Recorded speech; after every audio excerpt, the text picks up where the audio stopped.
Setting it up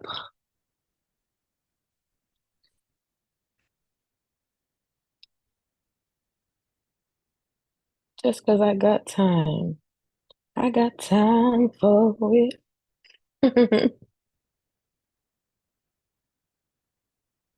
I got time for it. All right, let me put this down here. Let me make this a little smaller. Why do I have this up? Oh, because I want to be able to read the comments. So how do I set this up to where I can see the comments as they come in? That is the only reason why I want this page to be up. I got a lot of things happening. Give me a moment. We are getting into it. We're getting into it in just a moment. All right. So yes, being live streamed. Let me close this up. I can't minimize. All right. So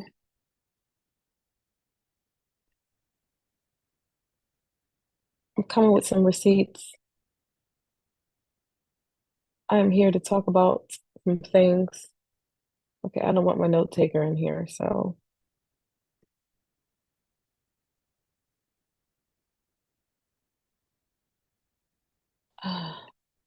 here we go. I'm trying to close that sucker. So let me share my screen and then we are going to talk about what I came here to talk about. When I hear, here you go. I have been so accustomed to being so male identified. I've been raised to be male identified and to hide the truth because protecting their honor was a way of life for me. It was not a way of life that I chose, but it was the way of life that I was raised into. And so as a child and even as a young adult, you're typically going to follow the customs and the rules and religion and everything else that you were raised in. That's just a natural thing. Coming into my own, uh, it's beautiful. We are living in the time of truth. I used to say it a little bit and go back and forth, because I would always feel so much more empathy for everyone else except for me. How is that rational? How is that right? I find myself under attack again just because I am a woman and a mother who refuses to bow to the disgustingness of patriarchy. Um, every bad thing in my life, every peril, everything that I've suffered, every trauma has been at the hands of patriarchy. And what I'm doing is deeply personal, it's spiritual, and it is a fight back. It is for me, it is for my children. And should they decide to have children, it's for them as well. And it's for you, and it's for your children. It's for the people that come behind us. It's for the people who do not have the courage or the strength to speak up like I didn't for so many years. I find myself under attack. And I wholeheartedly believe it is only because a former abuser dared to look up, probably after losing his most recent narcissistic supply, and I do know that to be a fact that he did lose her. It was okay to discard me when he thought that I was just this homeless, struggling, uh, just totally dependent on Section 8 and food stamp baby mama, broken. I was fine. I wasn't being, the bothering kind of stopped because it's like, okay, I did my job. She's broken. But I dared to aspire to go beyond that. I dared to continue on with my career as a public speaker, as a singer, as an actor. I dared to build a professional career in the corporate workforce and to continue to just do what you're supposed to do, which is mind your business, focus on you, not ask for anything, not ask for a thing, and just live my life and do the best I can for me and my children. How dare I do that? How dare I continue to elevate and to become better and better? So when he decided, I don't know what triggered it, but he decided to look up and see me in uniform and see me doing well without him, despite him. After he, thank God, discarded me and my children. I'm so glad he did. For some reason, he has decided, after almost 10 years of no contact, to take us to court. And he is trying to take my children from me. And for whatever reason, the court is actually hearing this shit. They're actually hearing it. So because you want to tell your alternative truths, because you have a gun and a badge and you look like a man of honor, and you want to have people harass me on social media saying that I took your children from you and I'm a bad person, and you want to go crying in these streets saying I kidnapped your children and somehow I tricked you into a divorce you didn't know anything about. I have been raised to be a person who is just quiet because, to be a good, honorable woman, you're supposed to be quiet. You're supposed to keep all your business at home. Being this nice, honorable woman, ladylike and quiet, everything that stays in this house happens in this house, stays in this house. This is how abuse keeps getting perpetrated because of being these nice, quiet, polite little girls. Give everything to God. Take it to the Lord in prayer. Lay it at the altar. Okay? That does nothing. That does nothing. And if there are some other church sayings we can talk about, like watch, fight, and pray. That's the era that I'm in right now. Keeping my head on a swivel. We're overcome by the blood of the Lamb and the words of our testimony, right? That's another church saying. That means speak up. That's where I'm at. For my life and for this era, this is FAFO season, okay? Let's fuck around and find out time. Because I used to be that little girl who was broken, who was afraid, who was demure, who thought that I could not survive without a man.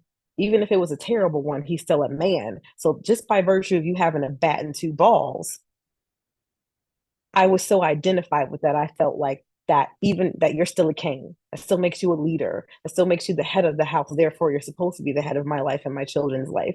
And let me tell you where that got me. It got me absolute hell.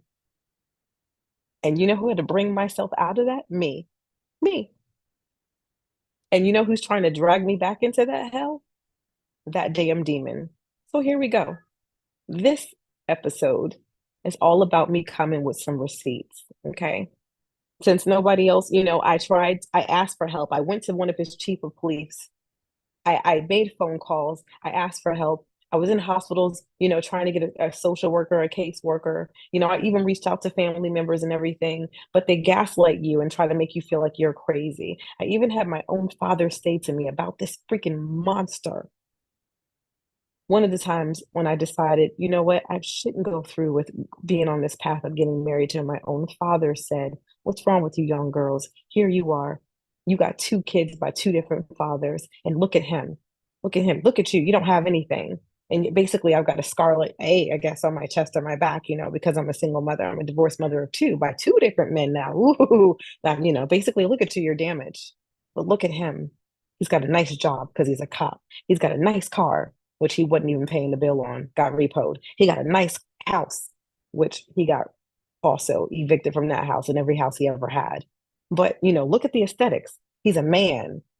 He's a man in a uniform. He's a man with a house. That's all that he knew was that he's a man and he's a man that wants me, which means that somehow he deserves a medal for coming after and stalking a girl who was 21 years younger than her. But he wasn't looked at as a predator. He was looked at as a good man, a Captain Save-A-Ho. And my father said to me, and you're throwing him away. What's wrong with you young girls? You all say you want a good man, and here's a good man, and you're throwing him away.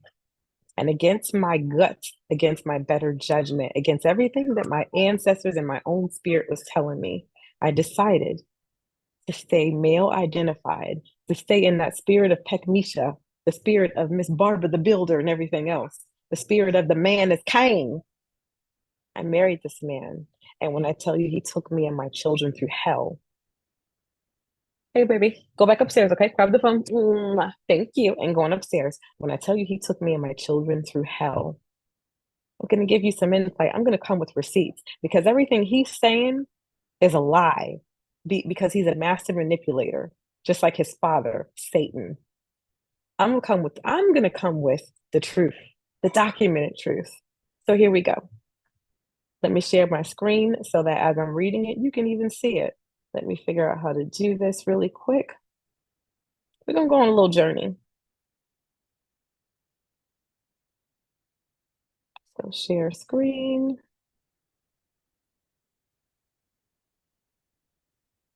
desktop, share. All right, let's go on a little journey. So you can see it, but I'm also gonna go ahead and read it. Because we are overcome by the blood of the Lamb, right? And the words of our testimony. These are words I've held on to for a long, long time, a long time, because I identified with what I was raised in. You should not shame that man. You shouldn't do anything to cost him his job. But what about the things that he's doing to cost his other daughter, me, my daughters? Other girls at other universities, other girls at schools in Oklahoma City, and other girls in his family from what some of his relatives have told me. Speaking in cryptic and everything and not coming out and saying the whole thing, but letting me know at least enough that there has been enough rumor about this man being the predator that he is. What about the lives that he gets to ruin and people like him get to ruin? But because he's got a bat and balls, we're supposed to shut up and be quiet because every man deserves another chance. You don't get any more. I will not give another iota of a chance for anyone to come back into me and my children's life and wreak more havoc. You have a duty to protect and honor yourself and your children. That is what I have done for the better part of the past 10 years, and that is what I will continue to do. I don't care what anybody says. Let's go. Let's come with these receipts and let's tell the truth, the whole truth, and nothing but the truth. I went ahead and did something that I should have done years ago, but I didn't have the courage until recently to catalog as much as I could and to turn it over to every single police precinct and every place I lived with him and every place that I ever had any contact with him, including in New Jersey. So this is a record that is on every desk and that is on file at every police station, whether it is considered out of I forgot what the term is, out of not jurisdiction or not, it doesn't matter. And this is something that all of you women need to know. You have the right to document and to file a police report for every single thing that's happened. Even if it's 20 years ago and it cannot be prosecuted, it is still important to file a record of it and for there to be a record on file. Because eventually, all of your actions will testify against you one way or the other. But the problem is not enough people, including me, because I didn't know any better, actually will come up and speak out and say and document these things and take it seriously. Anyway, here we go. So I'm going to read it as you can see it on the screen. I will say, like, comment, share, tag somebody that needs to know these things, tag somebody that went through it, because I want her to know that she is not alone and she is not crazy, and to stop allowing herself to be gaslit. Tag somebody that may have told you about any of these things because I want them to see the pattern so that they can save themselves from what I went through, from what other people that he's been involved with went through. All right, here we go. 2012. So I decided to just kind of under each category list every possible thing that I could remember that transpired. So under the category of sexual abuse and coercive control, number one, 2012, during our relationship, the subject, which is my ex-husband, Officer Miles, and that is the only time I try my best not to even dignify him by saying his name. During our relationship, the subject would often have forced sex without my consent. Because I was a long-time victim of physical and sexual abuse, he knew that he could exploit that. I did not yet have a sense of personal agency to defend myself or remove myself from unhealthy situations. The very first time the subject sexually assaulted me was on our first date, while I was pregnant with my second child. I'm gonna put a pin in it right here because I forgot to share this to some of my friends. So let me drop a pin right there and let me just let that sit with you too. There are people that is predatory behavior, and there are people who will look for women when they're at their most vulnerable and their most lowest. He hunted me out and he stalked my social media for well over a year. before he finally made his first move trying to date me after he saw that I was leaving a man who was abusive and then found out that I was pregnant with his baby, broke off the engagement and moved away from him. Then here he comes trying to pretend to be the hero and trying to pretend to be the Captain Save-A-Ho and that should have been my baby and all that other stuff and the love bombing and I love you the very first time you take me somewhere and I want to just make you my family. So I'm a single mother. I'm vulnerable. I've got a second child on the way. I'm divorced and I just broke off. There's the shame of being divorced and also breaking off the engagement with the father of my second child. And here he comes in. Here he comes to save the day. They look for people who are vulnerable and weak, and that's what he did. So let me just let that sit right there. Bear with me um, because I want to make sure that I share this with my friends as I'm talking about this right now.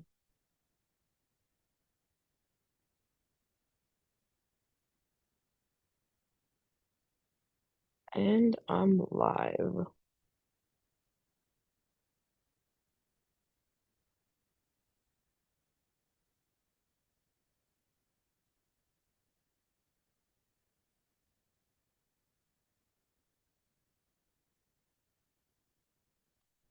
All right, so let's get back over here and get to this.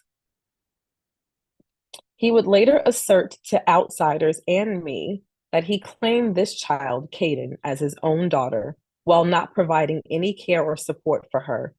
During the end of our first date, the subject was supposed to be driving me back to my temporary residence at my parents' house. Instead, he stopped at his father's house in another city, OKC. When we arrived, he stated that he had to go inside and take care of something for his father before he could take me home. I remained in the car. He turned off the car lights and took the key out of the car. I believe he did this to make it cold, dark, and uncomfortable for me to remain in his vehicle. After waiting at least 30 minutes for the subject to return to the car, I came to the front door to ask him what is taking so long. He insisted I come inside for a moment just to watch TV. I expressed more than once I did not want to. He insisted. In order to avoid what I feared would be a confrontation, I entered his father's home as a result of his coercive control. Upon entering the home at 6608 Timber Lane, Oklahoma City, Oklahoma, it may have been 5508 but one of the two. The subject then led me all the way to the back of the home into a room with no lights and no TV on.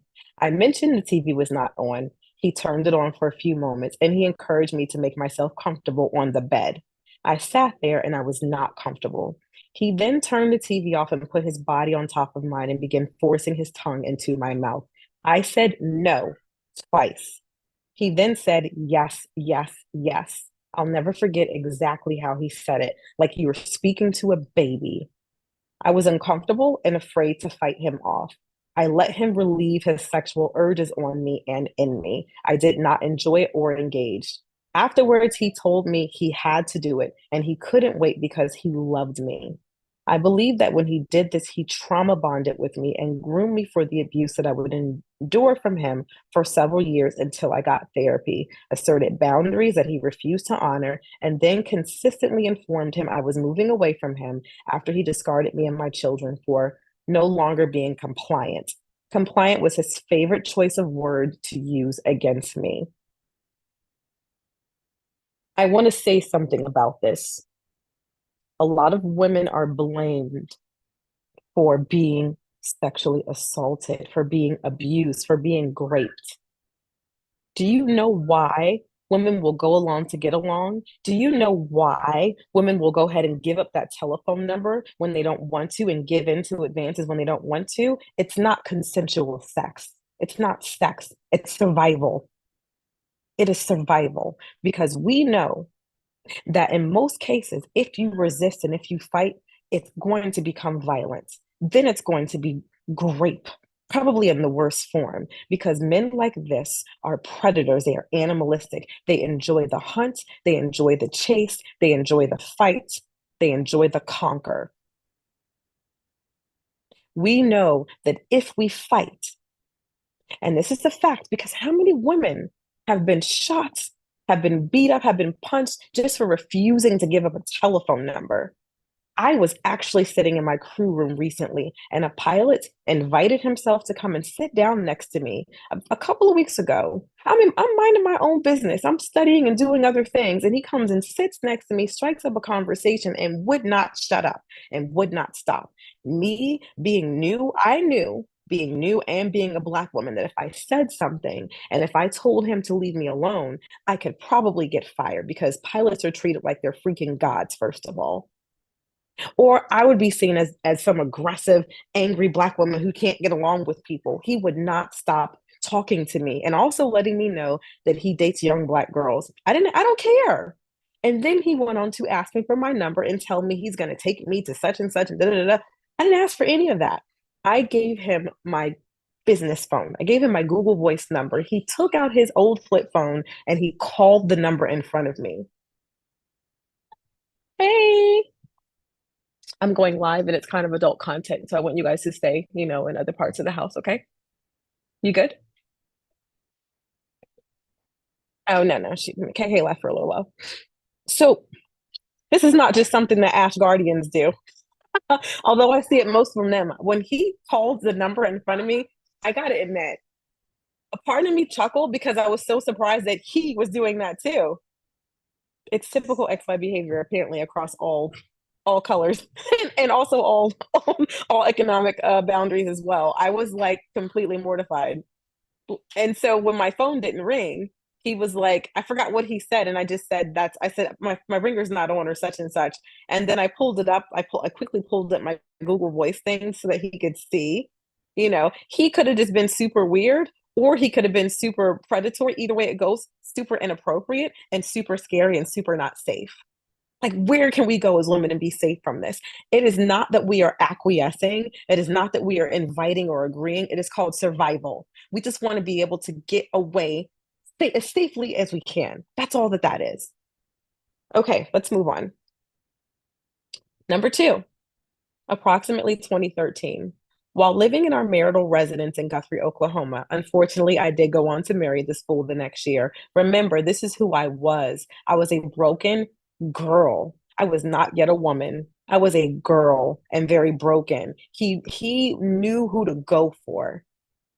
He knew who to go for, who he could further traumatize, who he could trauma bond with and control. So please stop with the victim bashing and shaming and just remember this is who I was then. That ain't who I am today, okay? So approximately 2013, while living in our marital residence in Guthrie, Oklahoma, I would prepare my oldest daughter, KK, for bed myself and I would get her into her pajamas and tuck her into bed. I always put her to bed with a full set of pajamas, including socks and underwear. It is important to note this.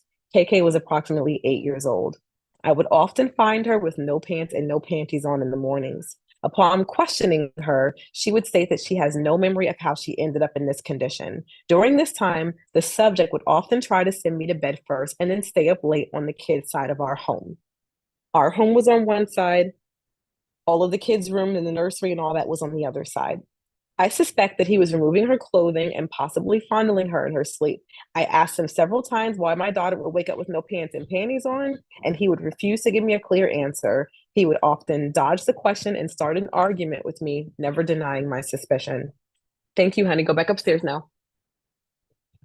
I'll let you know when I'm done. Go back upstairs.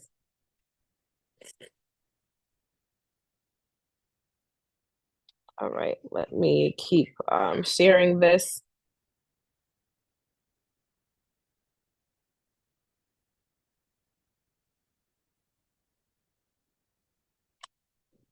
Of course, you can read ahead on the screen.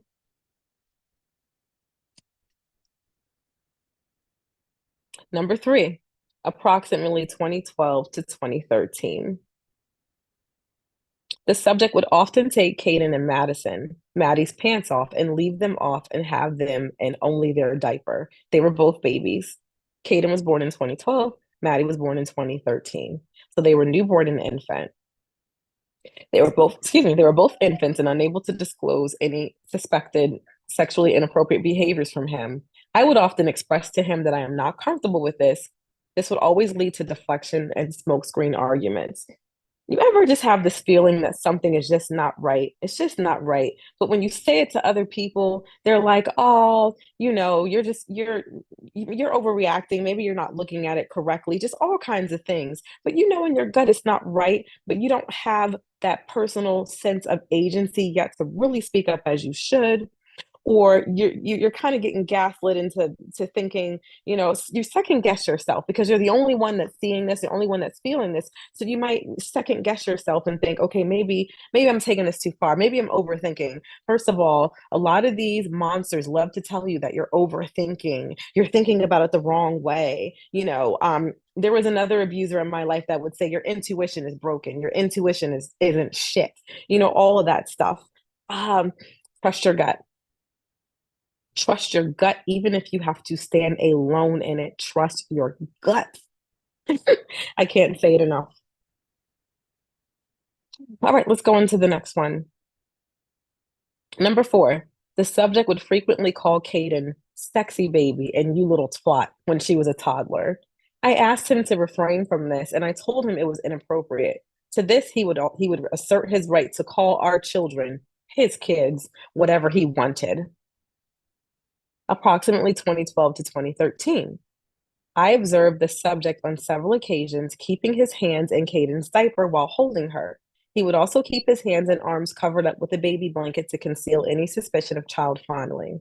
I suspect he was touching her inappropriately because anytime I took her back without any warning, her diaper would be open and she would not have any bottoms on. I would insist that he not remove her bottoms, pants, or shorts, and I began insisting that he can no longer change her diaper either.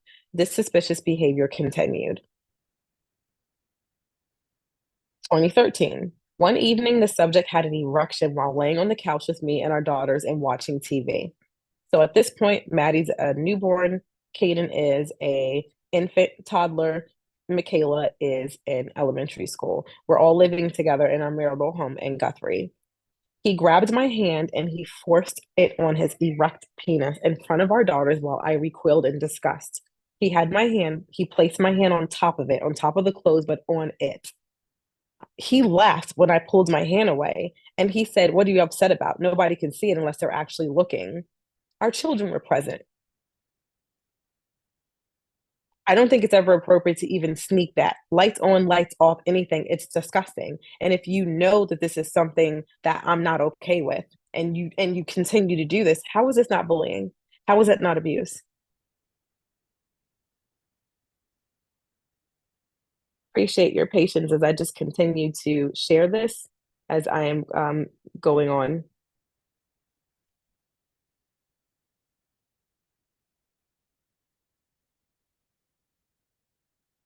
October 2013. The subject exited the shower in our bedroom suite in our marital home wearing nothing but a towel, and he came to the living room where my oldest daughter was. He let his towel slip on purpose to expose his, you know what, and then he said, "Oops, my bad." Then he covered up and began to make his way back into our bedroom. On his way back into the room, he did it again, this time exposing his butt. There was no reason for him to exit the bedroom suite without clothes on. I remember arguing about this and him saying, once again, I'm making a big deal. It was an accident.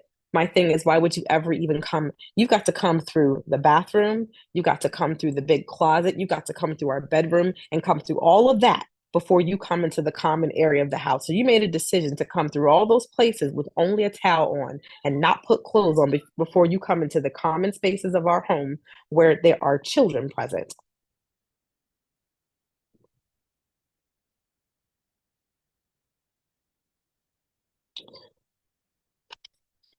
Approximately 2014.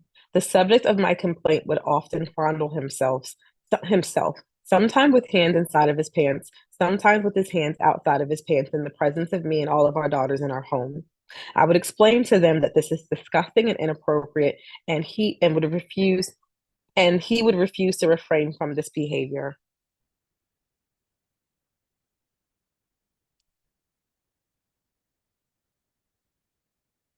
Number 10, the subject sexually assaulted me in our marital bed. I woke up to his hands on my front part. This began to be a normal occurrence because I did not want to have relations with him, and he would try to gratify himself any way he could. This particular morning, I pulled away from him. He aggressively pulled me closer to him, and he pressed his against his you know what against my bottom. I pulled away again. He yanked me toward him and tried to rip my panties off. He stopped because I began yelling at him.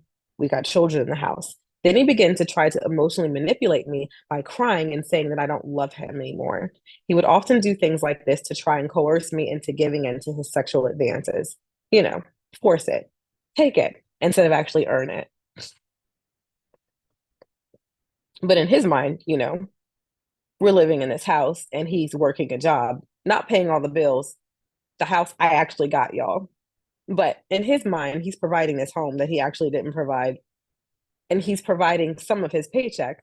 So that means, he deserves it. He deserves whatever he wants. All right, approximately 2015. By this time, I'm not in that house anymore. I left. During the course of many, During the course of my many attempts to divorce the subject after moving out. So I moved out in 2013. 2 years later, we're still not divorced. And I kept trying, I kept trying, I kept trying. I didn't have the money.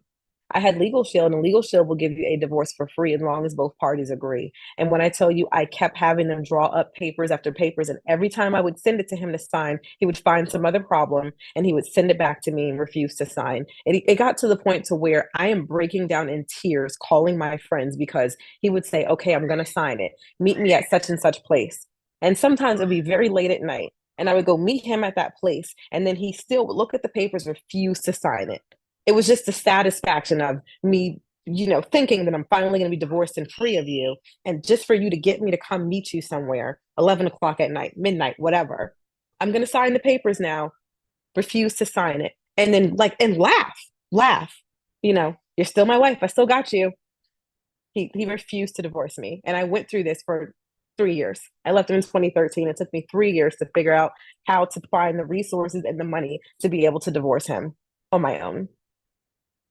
Anyway, during the course of my many attempts to divorce the subject after moving out, he asked me if he could take our girls out to dinner on Valentine's Day. He had been love bombing me, sending flowers to my job, sending me gifts, and offering many apologies and promises to be a better father and everything. My family would even support this. He's coming over. I'm living with my parents. He's coming over and he's showing up at church and all this stuff and bringing these nice gifts and, coming and bringing gifts to the job. So now that, my coworkers are thinking, you should take him back. He's such a good guy. He deserves it. Haven't you put him through enough? He's all of that stuff. So, okay. So looking back, I believe this was coercion. I consented. When he brought my children back to me, he asked if he can take me out for sushi.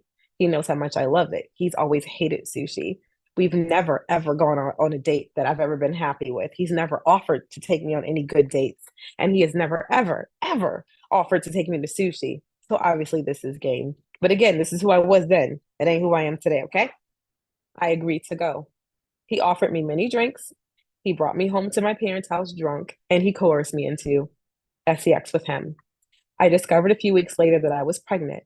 And when I told him that I was pregnant, he admitted to me, like, I'll never forget this. So I'll read it and then I'll tell you what happened. He admitted he impregnated me on purpose in an effort to prevent me from divorcing him.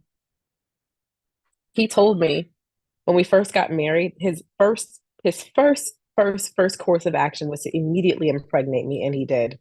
We got married December. I found that I was pregnant in January, and that was on purpose. And he let me know that was on purpose. That was a baby trap.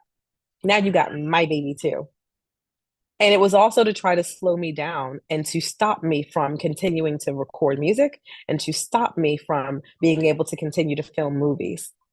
And he made that very clear that that's what he was trying to do. And he got mad when I continued to go and film, and he would try to take the keys and like try to like trap me in the house. And so when I got ready, when I finally had the courage to leave him, I was still in that back and forth spot. I was still very much a disempowered person, but just little by little, getting my scruples about me. And when I told him I was pregnant, he said, "Good. So now you can't divorce me." His dumb ass actually thought that if he impregnated me, I would not be able to divorce him. That was the whole goal of it. He never gave a shit about these kids. These kids were tools for him. They were tools. And because I was such a religious person, I actually thought that having an abortion would send me to hell. But that's another conversation for another day. So, number 12, approximately 2016. Give me another moment. Let me keep sending this out to other places. But lots of places to send this thing right here. So, we'll take another pause for the cause.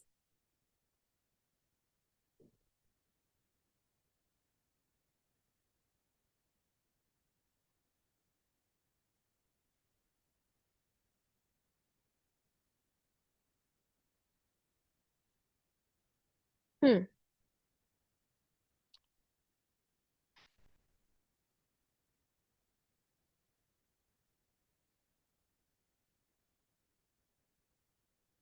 I'm just wondering why it is not sharing the way I need it to for some reason.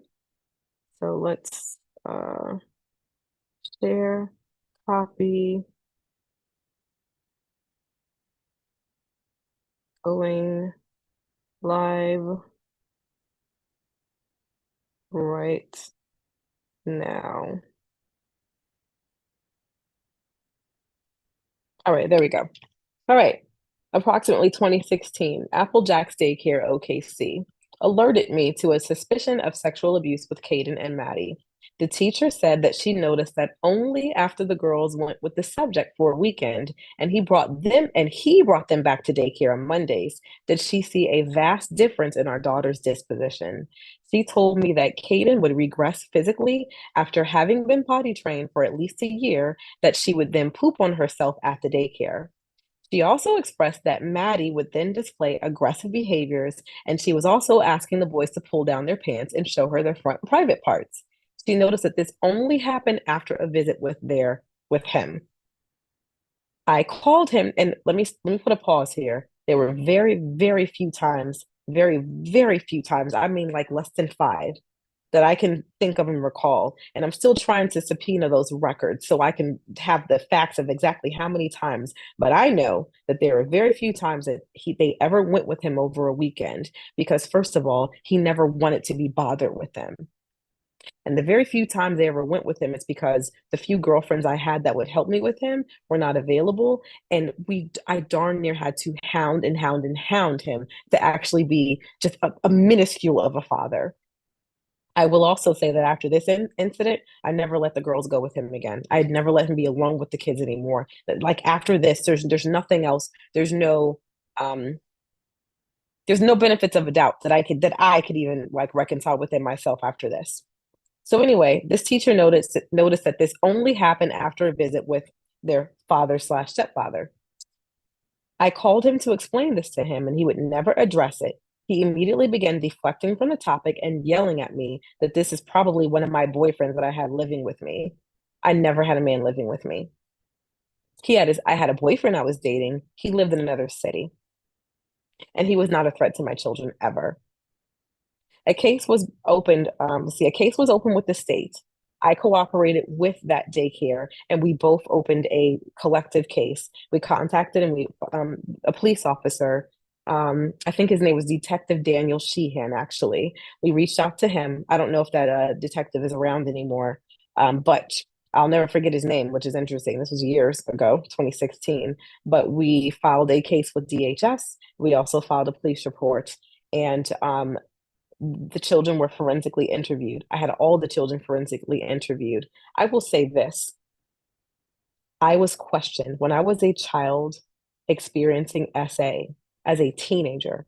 I was questioned several times over the course of a year, and I never ever disclosed it. I have a friend, I have a relative of a close friend of mine, a lifelong friend, who never disclosed that a father figure in her life was essaying her. She never said anything until she was in her 30s. Just because it's not disclosed does not mean it did not happen. When my children were forensically interviewed, that is exactly what the detective said to me. Nothing was disclosed, but I want to make it clear to you as a mother. Do what you have to do to continue to protect and stay on guard and keep your head on a swivel, because just because something is not disclosed does not mean that that person is innocent. It does not mean it didn't happen. It just means it was not disclosed. It took me 2 years. It took me 2 years and me knowing that that man who was abusing me was far away before I finally decided to speak on it. And even then, at this age, it's something that they may not remember. Either way it goes, it was enough to where it had to be a case. I will say that. I'm also going to say that my children are not the only one that are not the only children. They are not the only little girls that he's been suspected of being sexually inappropriate with. I promised that I would stop saying the particular name, although I've said it before, because she does not want this to be, she's not ready to deal with it. She doesn't want to talk about it. So I won't say who she is anymore, although I have said it in the past. But I will say this, he has been suspected of, and he has had a relative, one that disclosed to me, but out of, I will respect her wishes and I will not say it anymore. But she did disclose to me that he also essayed her, his own flesh and blood. And he's also had other women in his family tell me that they will not repeat the rumor, but that he has been rumored to have been like this with other girls in his own family. I know for a fact that he's rumored to be like this at at least one university he worked at, and also schools he worked at. Just because there is no conviction, and just because people have not come into their courage or whatever they need to do to come out and speak out, and I really wish they would, but I understand why they don't, does not mean that a person is innocent. Where there is smoke, there is fire, okay? Number 13, while at family or friends gatherings, the subject would perform lewd acts to humiliate me in front of my friends and family. On one occasion at a home of my parents, he rubbed onto my VAG in the presence of my parents and family. I don't know if they saw it because he did it in a very sneaky way, but I don't care. He still did it in front of them. When I reacted, it made it seem like I was the crazy one because I physically and verbally expressed my horror, and everyone did not see the totality of what he was doing. I would tell him that I don't want him to touch me in this way. And then he would make remarks about my butt that everybody would laugh about, like remarks that made it seem like he's being like, like sexually attracted to me. His response was to tell me to learn how to take a joke. If you are complimenting me in a sexual way and I've made it apparent that I am not that type of woman, I don't like it. It makes me feel disgusting. That's abuse. That's a violation. I don't care if everybody around you jokes about how you talk about how good my booty looks and everything else. I said I don't want it. And he would do these things because other people would laugh and think it's cute. But I said I don't want it. He would touch me in different ways, but because they can't see what he's doing because he's standing in front of me and his hands are behind him touching me, so then it makes me look like I'm the crazy person. There's a term for this. It's called crazy making. It's when you appear to be the, have you heard this saying? If not, here it goes. And she was made to appear crazy by the one who drove her there. Crazy making is something that abusers will do. They will precipitate a situation where you're reacting and they don't see what you're reacting to. They just only see your reaction. So then everybody tries to tell you, all I see was your reaction. So you're the one that's wrong. You're the one that's going crazy. Instead of them actually caring to ask you, what happened? What is wrong with you? And actually trying to get to the source of the problem, they treat you like the problem. This is what manipulative abusers do. And I hate that I had to find out the hard way by looking back and learning about everything that I went through, everything that I grew up seeing as well. But here we are. So now I'm saying it to you. And I hope that you, the person that's reading, the person that's watching, listening to all of this stuff, that these are lessons that you can learn and not have to learn it the hard way, like unfortunately I had to. Give me just a moment. I'm uh, responding to a couple of messages here about this. Number 14. Now remember, I'm at bullet point number 14, timeline to 2012 to 2023. I am still on the first subject, which is sexual abuse and coercive control. I am now on number 14. During our marriage, I learned that his oldest daughter from my first marriage disclosed to school counselors. Okay, I'm going to go ahead and get off of that because I said I wasn't going to say it anymore. But that did go into the police report as it should. All right. Now we're at the second category, which is physical abuse. I will say this: abuse is not just physical, abuse is lots of different ways. Uh, Sometimes a person doesn't have to be that overtly physically abusive if they're able to have control over you without putting their hands on you. The physical abuse is something that I believe comes as a last resort because they're so angry, just like physical abuse, maybe not just like, but there is a correlation between the physical abuse that parents exact on their kids and they call it spanking and whooping and beating, and the physical abuse that a DV person will use because, oh, you're not going to listen to me, you're not going to let me control you, I bet this will. So he didn't really have to use a lot of physical abuse with me because he was able to control me on all these other areas. So he didn't have to put his hands on me. That doesn't mean he didn't. All right. Just a moment. I am sending out this message. All right. Here we go. Physical abuse, number one, 2012. The subject took me to the mall to shop for a watch for himself. While there, he seemingly spontaneously decided that he would ask me to pick out an engagement ring. Oh, how romantic. Although he paid upwards of 500 for his watch, he gave me a budget of only $100 for my ring. He's so generous. Remember, this is who I was. This ain't who I am today, okay? He kept rushing me to choose. When I took a long time, according to him, he pushed me and then he jokingly yet passive aggressively told me to hurry up. The push was not welcome or friendly. If they play with you that way, take it as a red flag that it is, okay? I believe this was a test to see if I would accept physical abuse from him. I told him if he ever did that again, he would never see me again. Although he never pushed me again, he did introduce and exact several other forms of abuse toward me and toward my children in an effort to punish me when he felt like I wasn't being a good wife, mother, or housekeeper. 2012. The subject threatened to box KK's nose one time, and then he told me it was a joke. This caused immense stress and fear within my daughter, and a big fight between the two of us because he didn't mean it. Approximately October 2013. Hold on. Hey, honey, I want you to go upstairs, okay? I want you to go upstairs, okay? Go now, please. Yes. Mommy's having a live conversation. I'm having an adult conversation right now, okay?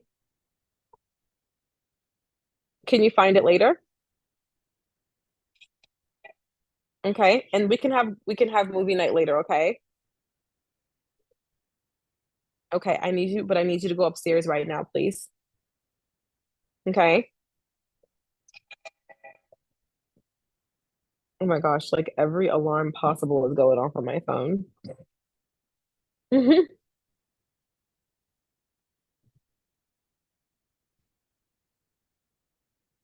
All right, let's get back to it. Approximately October 2013. On several occasions, the subject would try to prevent me from leaving our marital home. He would hide the keys from me or simply question me about leaving or try and tell me I shouldn't be going anywhere. On one occasion, I decided to attend a baby party at the birthing center that I birthed my children at. All three of my youngest children I had at OU Birth Care Center in Edmond, Oklahoma. The subject called me over 20 times while I was in attendance at the party, and he kept asking me where I was. He kept accusing me of cheating on him, even with multiple babies in tow. This was a regular thing I had to deal with him, calling and texting me every time I left, unless I was at work. And even then, I could be in rehearsal, I could be performing at work, calling me, accusing me of always cheating on him, accusing me of cheating with somebody younger. Mind you, he's 21 years older than me. I should have been with somebody younger. I mean, anyway, So upon arriving home a few hours later, I entered through an automatic garage door as I normally would. I was holding Kaden on my hip and trying to hold Maddie in her car seat carrier, and also struggling to get my keys to open the interior garage door into the home. It's important to note that I was trained not to ask him, my former husband, the subject, for help. Because on many occasions, if I asked him to help me to bring in the groceries or help me bring the babies in, he would refuse or complain and begrudgingly assist. While I was fumbling with the keys, the door aggressively swung open. He was standing on the other side holding his pistol. The pistol was pointed toward me. Of course, this terrified me. He explained that he thought someone was trying to burglarize our home. This was implausible. He did this to intimidate me and to punish me for leaving the home and not being home to feed him.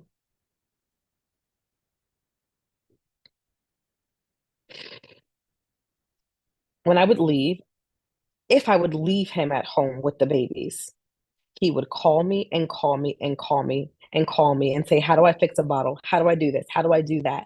How do I? Because he was trying to punish me for leaving him at home and actually expecting him to be a freaking parent. If I didn't do all the cleaning, all the laundry, all the cooking, everything else, although I had a career and I had these kids, then I was a bad this, I was a bad that. And there was always some punishment for all of this because he shouldn't have to do anything but go to his one job where he wasn't making enough to take care of us. Come home, keep his hands in his damn pants like Al Bundy, and watch fight shows all the time, watch fight videos, and that's it. And go to sleep. That's what he's entitled to do.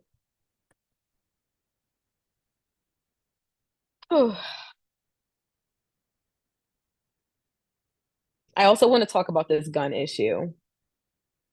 For the entirety of our relationship, he knew that I was afraid of weapons. I was afraid of guns for many reasons. I witnessed someone get shot to death when I was out clubbing with my cousins when I was younger, a little younger. And I vowed then I would never, ever, ever go to a club ever again. I never did. I had a friend get murdered from high school, just shot in the back of the head. And it was completely unexpected. I had someone that I really looked up to who committed suicide, and he was going through some sort of a medication change, and it was a medication that caused it. And he had access to a gun. I have whatever the reason is, it doesn't matter. I said that I'm afraid of weapons and that I would expect that you, being an officer of the law, would practice good judgment and safety. He refused to practice gun safety. He kept, I don't know what they're called, a shotgun, a really big long barrel, like the long gun. He would keep that in our Suburban up, and it would run the length of from the front seat, the driver's seat toward the back. So you got the babies in the center and everything. And I could not, first of all, I was too afraid to touch it, but I could not ever move it.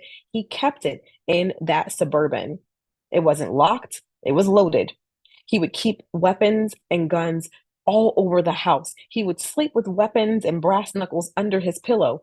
What were you running from, sir? How many people have you violated that you're so concerned that somebody's going to come back and have revenge? Probably just revenge. Weapons, unloaded guns, and weapons all over the house. And we have babies and children in the house. And I would complain all the time, and he would just ignore me.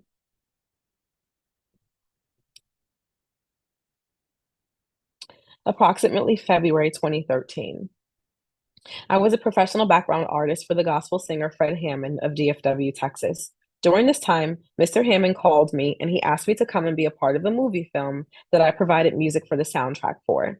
He invited me to be a featured extra on screen and also spent time with his team and listened to some additional music that I may be able to record vocals on. Upon ending the phone conversation, the subject immediately told me that I was forbidden to go. He then went on to monologue about how I was a married woman now and that I needed to just be with him. Abusers are dream killers. Abusers are soul crushers. They are dream crushers. They want to suck the life out of you. They want to stomp on your goals and your gifts and your talents. They want to snuff out your light. You know why? Because they want to break you down to be at your absolute lowest form so that you are only available for their use and abuse. They're attracted to you because of your light, but they hate it. And if they're able to extinguish your light, if they're able to extinguish your fire and beat down and drag out any ounce of self-respect and love and pride that you have in you, it makes them feel good. They are spiritual vampires. They are parasites.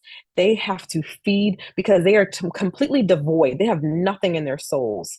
They feed off of everything that's good within you because they need it to live. So they have to take it from you. That's how they feel good. They feel good by making you feel miserable.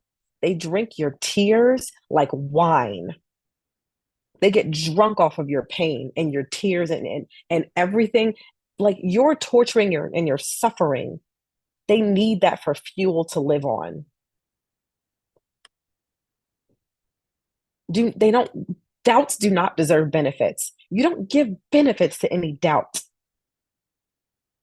They don't deserve a chance, a second chance, a God forbid, a second chance if they ever got one chance. Don't do it. It can cost you a lifetime of running from them until they die. Or being, God forbid, tied to them somehow and having to deal with them for the rest of your life. They don't need your help. They don't need your pity. You cannot love them to life. Forget all that dumbass church talk about giving them love and praying for them. It's not your job. It's not your job. Let Jesus fix them. You can't. Spring 2013. I was booked to film a movie in Oklahoma City. Upon preparing to leave for base camp on set, the subject started an argument with me and he tried to prevent me from leaving the home. He took my clothes and he threw them outside of the front door into the yard, handfuls at a time. He would not give me the keys to the car. It took me a few hours before I was able to get the keys and to finally leave. I believe this was in an effort for me to miss my shoot date. I arrived to set 5 hours late due to the subject's behaviors that caused ongoing chaos and disruption to my overall well-being and sense of security for my children and I. I made several posts about this.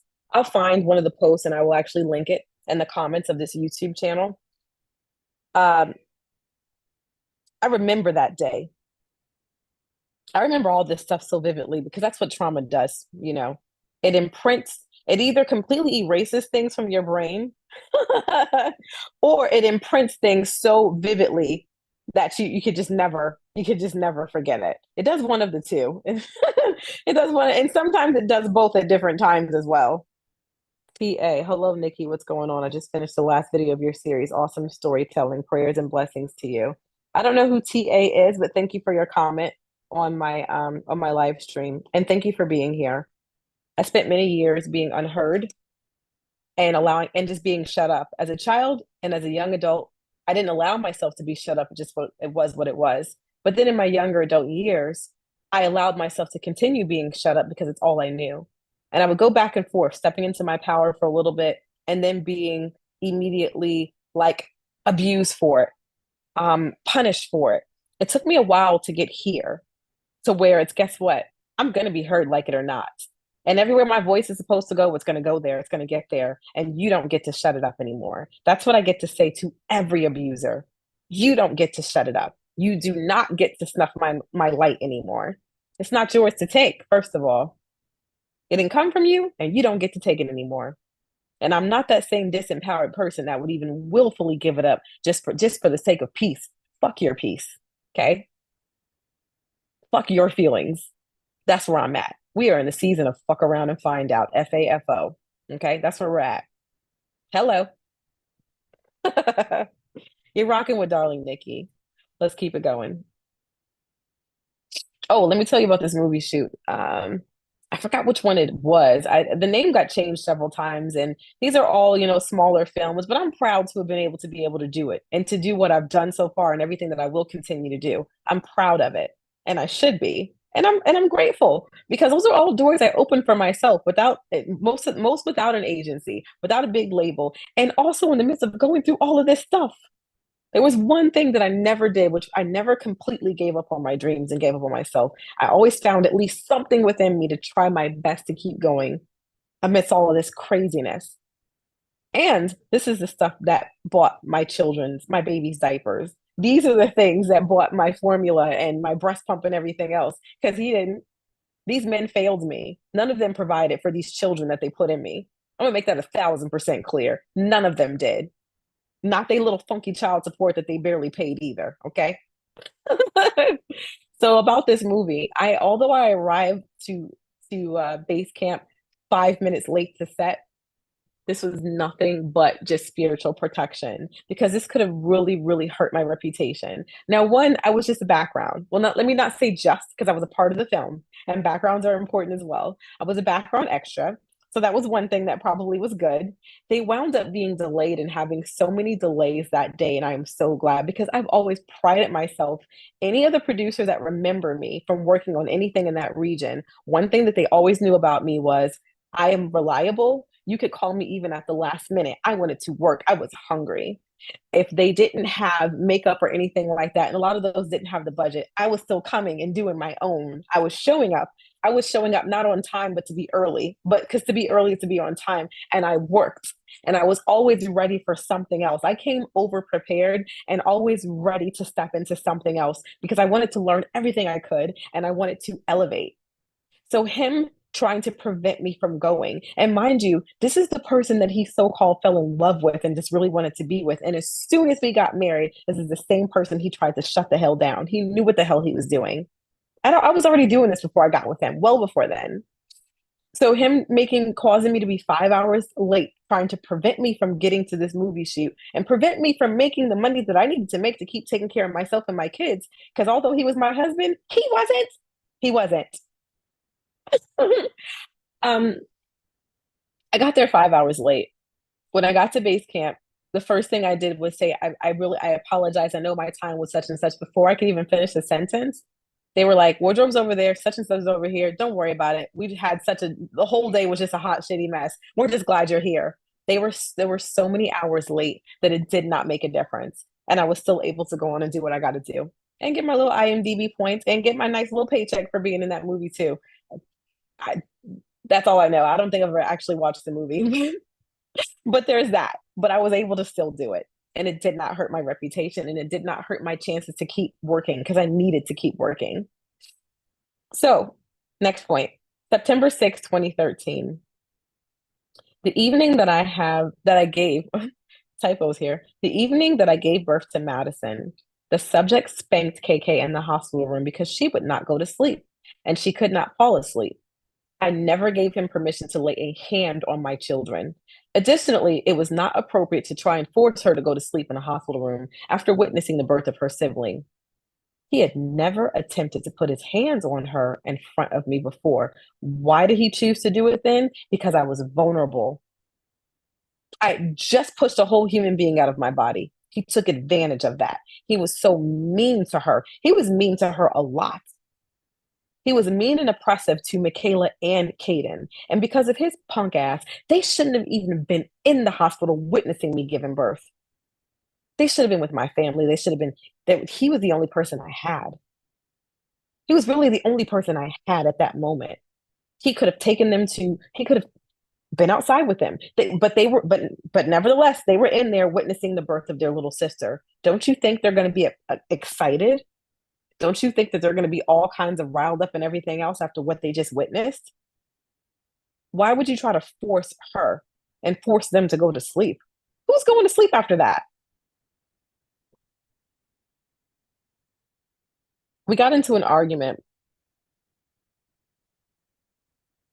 Something else that he did that I didn't put on this report. And I'm not sure if this is considered abandonment or not. And I think I'm going to ask more questions about this. But when I gave birth to to Madison, that's right, when I gave birth to her, because we had so many disagreements, he left me there in the hospital with my children. And a nurse or another nurse came back and said that they're going to have to call DHS because these children cannot stay in the room with me unattended. I'm not considered a person who could attend to them because obviously I'm incapacitated. I just gave birth. And I said, he left us. He just left them here on purpose. He refused to take them home with him and he just left. And I called several of his friends, and one of his friends came up to sit with my girls for several hours until he decided to come back to keep DHS from getting involved. These are the things that he would do. That particular friend that came to sit with him, he's dead and gone now. Something else I want to say about these friends of his and even these relatives of his, they knew him more than I did. They knew he was a piece of shit. But this is what a lot of these friends and family members will do with these people. They will make excuses for them. They will tiptoe around it. They will coddle him, but they will not hold these fools accountable. And that's another reason why they're empowered to continue being the pieces of shits that they are, because they always have a soft base to land with these people.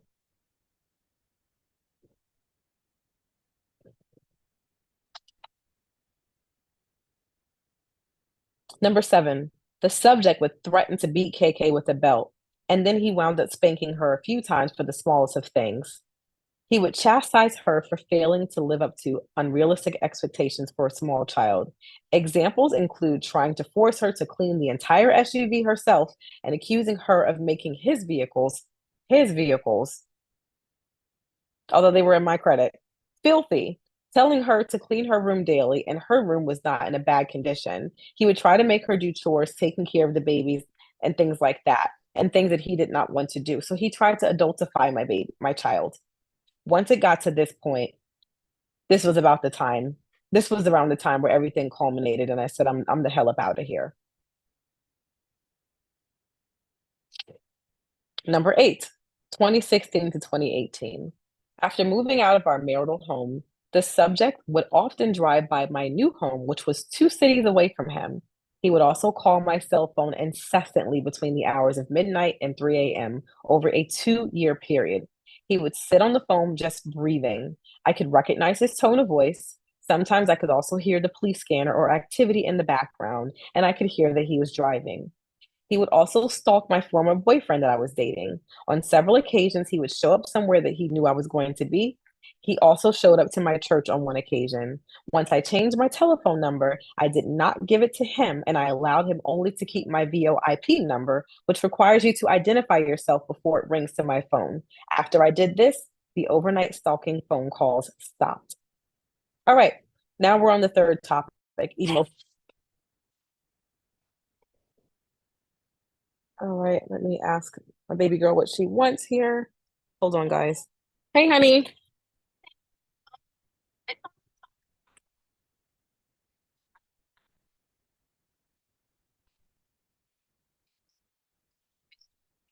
And then I'm checking because I always kind of check my story views, and I see that David saw everything on my story today. And today's the first time I've ever reposted anything from one of your posts. What did you repost? It was the family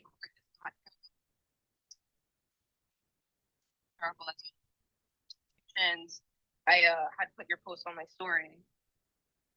Okay, thanks for letting me know that. All right, yeah. I'm in the middle of a live. I'll call you back, okay? You good? It's all good. Thanks for letting me know that. All right, love you, hun. Bye. That's my girl. All right, emotional abuse. Number 1, 2012. I suffered a car accident in the snow while pregnant with Kaden. It was no fault of my own. I was driving the subject's car that he agreed to share with me. During this time, he assured me the car was insured. Safety has always been important to me, guys. Oh, I see that my battery is my MacBook is getting low, so give me a moment to plug it up because this is too good, and I want you guys to get all of it uninterrupted. I want you to get all of this tea uninterrupted, and I am happy to give it. You know why? Because again, they get to say their history. You know, they've been empowered to say their history for a long time. Now, I'm saying her story. And usually the history is a lie. Just like the history books in school, their alternative facts are the lie, they're half truths, and they're bullshit. Who usually teaches the real truth? The whole truth, nothing but the truth. It's us. We're the ones that teach the nations. We're the ones that tell the truth. We're the ones that give the whole story. I'm giving her story and I'm giving the truth, not the alternative facts, not the edited version that spares, these emotionals. I'm giving the real deal. And I don't give a damn how it makes any of you feel. Oh, bars. Bars. Up in this Presbyterian church. Bars. All right, just double checking some of these notes and whatnot on here. Oh, geez. It feels good. It feels good to know that you don't have anything to hide. And the truth will set you free. The truth will. It will set you free. It does something to your soul when you are just able to just speak and walk and be in your truth and take good care of yourself and the ones who deserve to be taken care of by you. And there's only four. There would have been five, but may that baby rest in peace. That's it. I'm looking out for only us five, me and the four that came and the four living ones that came out of my hoo ha. That's it. That's who my responsibility is for. That's it. And I also have a responsibility to vindicate myself and to tell the truth against these people who abuse me, who abuse my children, who did wrong. Because you know what? If they did it to me, they did it to other people. And they're going to keep doing it until we speak up, step up, and tell the truth and shame these damn devils. Until you have the opportunity to be faced with the consequences of your action, you don't have an opportunity to change and evolve. Stop coddling your sons.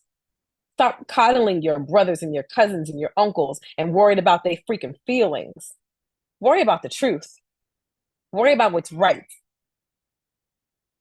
That's the best thing you can do for them, is to allow them to face the consequences of their actions and allow them to learn their lessons and receive their karma. All right. Emotional abuse, 2012.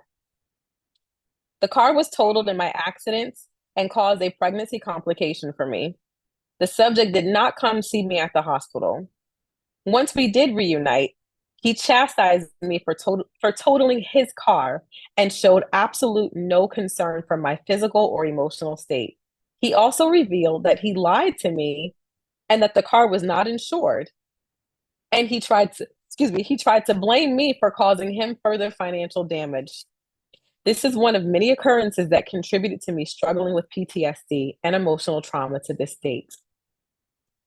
2012. After giving birth to Caden, it is the birthing care center's custom to bring a special meal of the mother's choice to the mother, and also some fake champagne. It's really cute.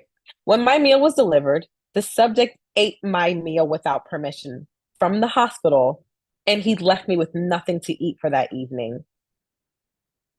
These little things that they do, they're called shit tests.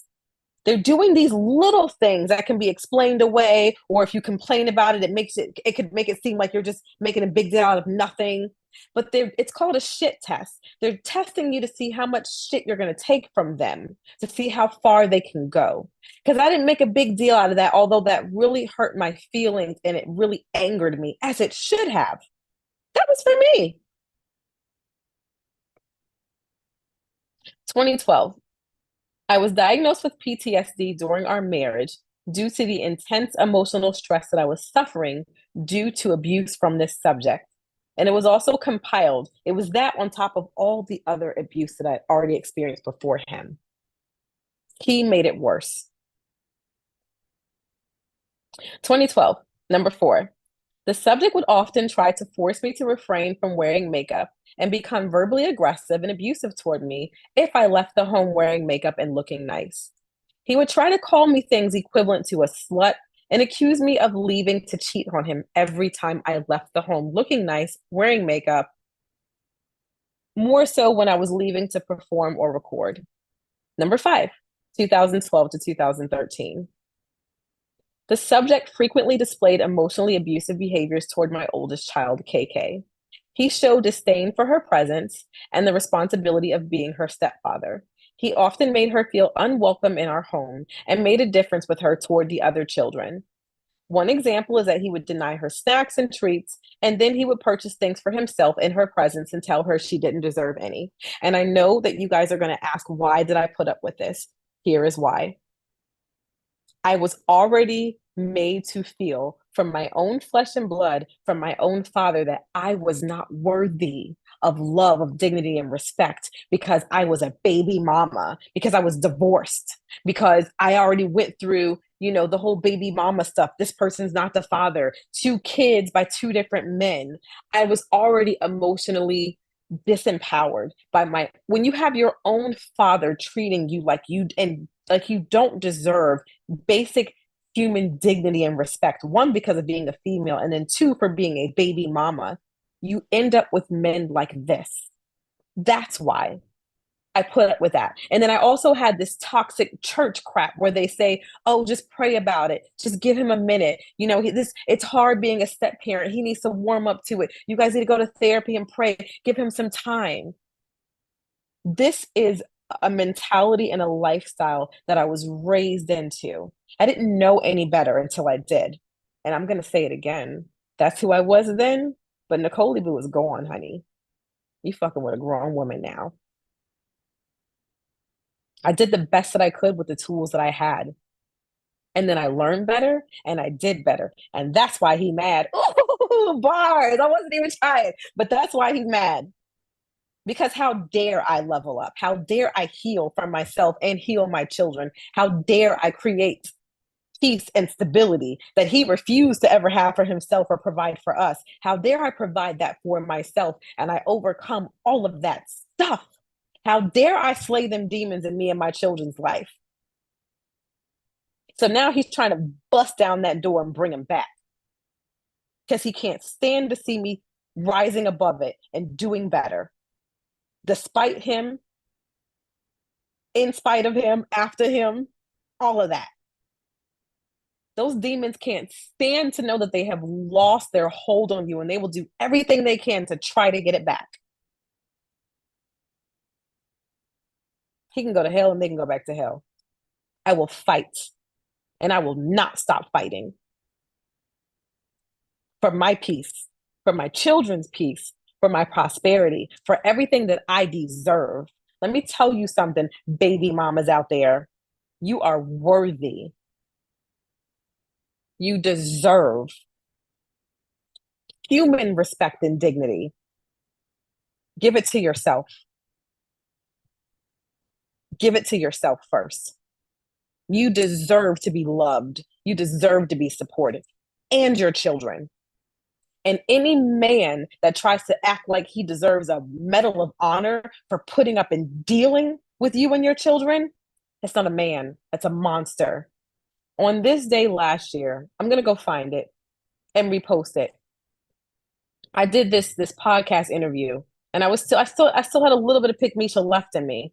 I go back and I think about that interview that I was proud of in that moment, and it disgusts me because one of the things that my ex-boyfriend said in that interview on a semi-national stage that people can still see to this day was his exact words were, and I quote, that I deserve a medal, that he deserves a medal for being with me and my 4 children. That is the mind of men who are not fully actualized, of men who have given themselves over partially, fully, whatever, to demons, of men who are in Delulu land and actually believe they are the prize.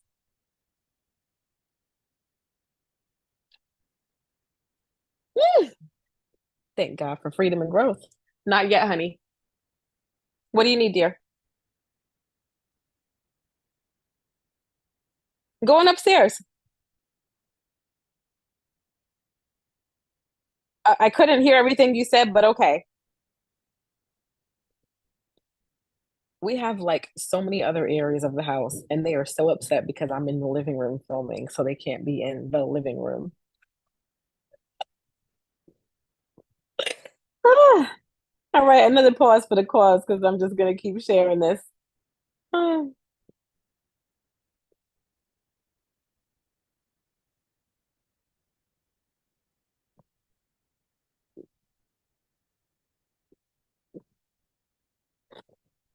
excuse me.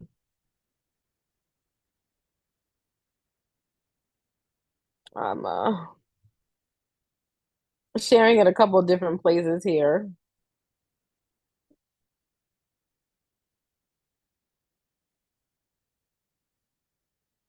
I don't know why I have to keep recopy and pasting this. This is annoying. All right, number five, 2012 to 2013. The subject frequently displayed emotionally abusive behaviors toward my oldest child. I think I already said that part. Okay, so number six, 2012 to 2013 again. The subject would not allow KK to listen to her own music in her room, and he would frequently do things to disrupt her general peace and enjoyment of life. I suspect he did not like having another man's child in his home, and he made remarks about this in her presence. He would frequently take his frustration about me being what he called not compliant, his words, with him on KK, and he would use abusive tactics toward her to emotionally harm me if he felt that I did not have enough if he felt he did not have enough of my attention. Example of that would be I'm talking to one of my girlfriends. I'm planning business. I'm doing something. My attention's not on him. He's angry because of hearing things that I'm doing that have nothing to do with him. That's all good for me. So then he would just go in her room and I said turn that off. Like he would just bother her because now he knows I'm going to come to defend her. So now he's got my attention because I'm fighting with him. Things like that. Kaden, Kaden.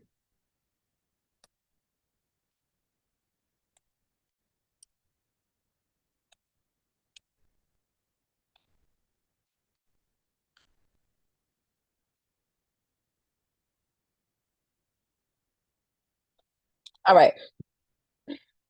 Again, I left in 2013. This is where I put my foot down. We got married in 2012. I left him in 2013. So I wasn't even living with him for an entire 365 days because of all of this. All this was happening in just the almost year we lived together. All right. Number seven, 2012 to 2013 again. When I did not comply, that was his favorite word to use or against me, comply with the subject, he would leave weapons around the home and in the SUV that I used to transport our children to school and etc. The weapons would be left in my presence and the presence of the children and I. They were always unlocked despite our children being in the home as well. I pleaded with him to lock and secure the weapons. I expressed this, caused fear, concern, and panic within me. He refused.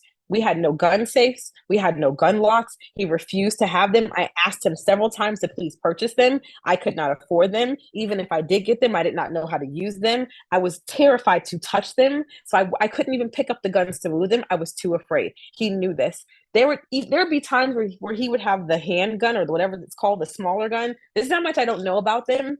I just know he had a really big one, and then he had one that he would keep in his side. And I mean, everywhere he went, he would wear this gun and badge. First of all, he was a police officer for like these little rinky dink, nobody ass towns, like Crescent, Guthrie, where like the biggest issues were like horse and like somebody's cows got loose first of all, but he would wear this gun and badge everywhere. We even if we traveled to Dallas, traveled across the state, everywhere, because it was like a part of his identity. It was like it made him somebody. But you don't even have the right to even to even do anything as a police officer anywhere else in a city or anywhere, but you're always wearing it anyway. Back to the point, these guns, the little ones, would stay. He would keep it on the counter. He would keep it on the table. It was always out in the open.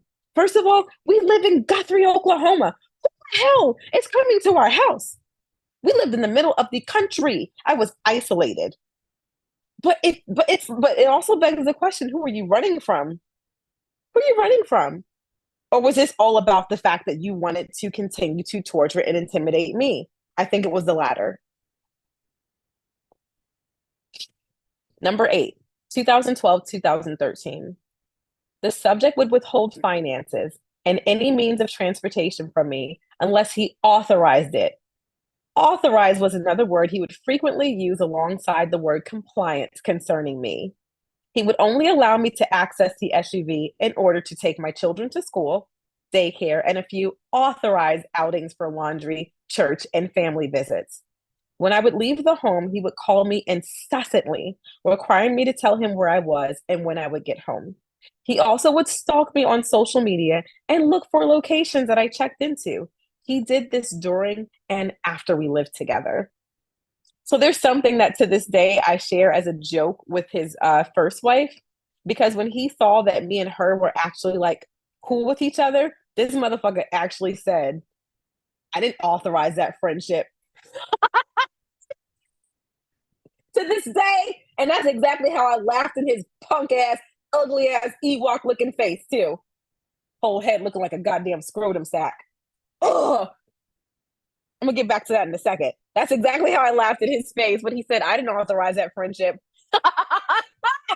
You know why these mother suckers don't like you being friends with the ex-wife and the ex-girlfriend and the baby mamas? Because they don't want you to know the truth about how raggedy their ass is and all the raggedy ass shit they're going to take you through when they're done love bombing you and the representative is gone. That's why. Because everything she said was the truth and then some.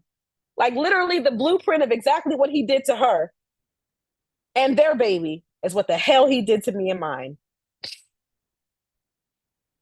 And then some. Because she was a little bit older. So that's why he went for somebody 21 years younger. I am 21 years younger than him. He knew what the hell he was doing. There was only so much he could continue to get away with her. And she had more of the means and the money to fight him, and she did as much as she could. That's why he went after me. 21 years younger. And tried to marry me real quick. And I'll make no bones about it. He was the one that said, I love you immediately. He was the one that just had to get married and just had to. When I left him, he came down to Texas, like literally, like begging me to take him back. And I'm going to give you the sun, the moon, the stars, and everything else, and trying to get me to marry him right away. So I said he looked like a scrotum sack. Here's something else for me to talk to you ladies about. Men will not tolerate being with someone that they are not attracted to at all, for the most part. For the most part. Unless they're using her for something, but that something's got to be so significant. And even then, he's still not going to stay with her long. He's going to discard her as quick as he can. We as women, we have been raised and trained to look above the appearance. Don't be so shallow. Look at the heart, look at the mind, look at his personality. I don't totally agree with that. If you are not attracted to that person in any kind of way, you're not compatible. And you should probably pay attention to that. I didn't. Because again, I was raised not to trust myself and not to listen to myself. I always thought he was god awful, ugly as fuck. Like if somebody flashed the picture of him on the screen, I would vomit right now. I wasn't attracted to him at all. He had a decent body, and which is why he was able to lie to me. When he first met me, he lied and told me he was much younger. And because he was bald, oh my God, here's something else. These bald-headed, muscle-bound guys, add 20 years to add 10, at least 10 years to whatever age they say they are, because that's why they shave their heads bald. So you can't see that they're gray from head to toe. So because he was a cop and he had a good diet and he stayed in the gym, he had a decent body back then. I don't know what he looks like now. He's 62, so he's probably feeble. His face was so god awful ugly. But, I had the gaslighting of my dad and other people saying, he's a good guy because that makes him a good guy because he's got a badge and a gun, right? And he was driving some brand new Dodge that he couldn't even afford, mind you. Financially irresponsible as hell, could never keep a home for himself ever. But because he's a good guy with a good job and he wanted to save a hoe, right? He wanted to make me an honest woman, because you can't be an honest woman unless you belong to some man, right? You can't be happy on your own. This was this was what was um I was proselytized into believing these things. Another reason why I was ripe for the picking for these people. And I got with another person that I was completely not attracted to because I didn't listen to myself. Because, in the church, they tell you not to lean into your own understanding, right? By the way, as a singer and a church singer, there's certain songs I will never sing, and that's one of them I will not ever sing because that's bullshit. God gave you a brain, a mind, a spirit, and will for a reason. For a reason. And your mind, your gut, your intuition could save your life. It could. God, it could save your life. It could save your health, your future, your finances. I think about how much more, how successful I could be, how much, and how my life could be so much better had I actually trusted myself. All right, let's get back into it. Oh, that's funny. I just got a text message from, I don't know, some business thing that says, "You are the greatest project you will ever work on." That's facts. That's facts. All right, let me go back into my group list and see where else I want to share this. So you're rocking with Darling Nikki. If you don't know, now you know. Make sure you click like. Make sure you comment your experiences and your perspective. More importantly, make sure you subscribe and you share this with the woman in your life that needs to hear this. Share it with her. She needs to know she's not alone. She also needs to get resources from anywhere that she can that will help her to empower herself. And do something. Do something besides just talking. Whew. All right. I'm pausing to do 3 more shares and then get right back into this. All right, number 9. During the few occasions that I had to leave the children home with the subject due to isolation and no childcare support, he would practice weaponizing competence and call me incessantly, stating things such as, "I don't know how to make a bottle," or "I don't know how to handle this diaper," or he would ask me where the children's things were in our home. I believe this was an attempt to disrupt and sabotage my professional plans and any personal time that I tried to have away. This caused intense emotional anxiety and trauma as well. And let's make this clear, this is abuse. It is emotional and psychological abuse. And it is called weaponized incompetence, which is abuse. Number 10, 2013. KK was verbally assaulted by a man in the grocery store, and the subject actually blamed her for it. He would not allow me to file a police report. He also stated that my child deserved it because she accidentally hit the man's car with her car door as she exited our vehicle. That is emotional and psychological abuse. Number 11, summer of 2013. During my pregnancy with Maddie, during one of my many disagreements with this subject, I was on my way to the hospital due to being sick with hyperemesis gravidarum, HG, which is a pregnancy-related disease. The subject was angry with me because I could not get Caden, an infant, to stop crying in the car. Because I could not get her to be quiet, he began berating me per usual. He stopped at the front of the hospital and he told me to get out and find my own way home. He abandoned me at the hospital and did not answer his phone or return.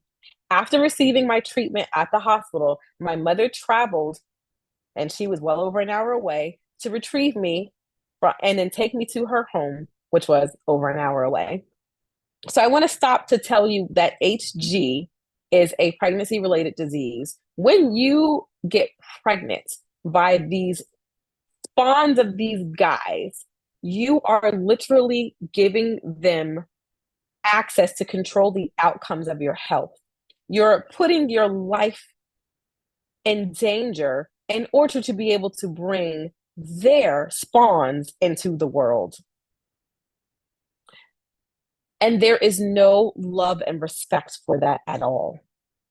None at all. They caused it. When you become pregnant, your body is subject to whatever pregnancy related conditions may come about. And you don't have a whole lot of control over that. You can be pregnancy induced diabetes. It can be pregnancy induced skin issues. It can be a pregnancy induced HG, which I didn't even know that was a thing until I got it.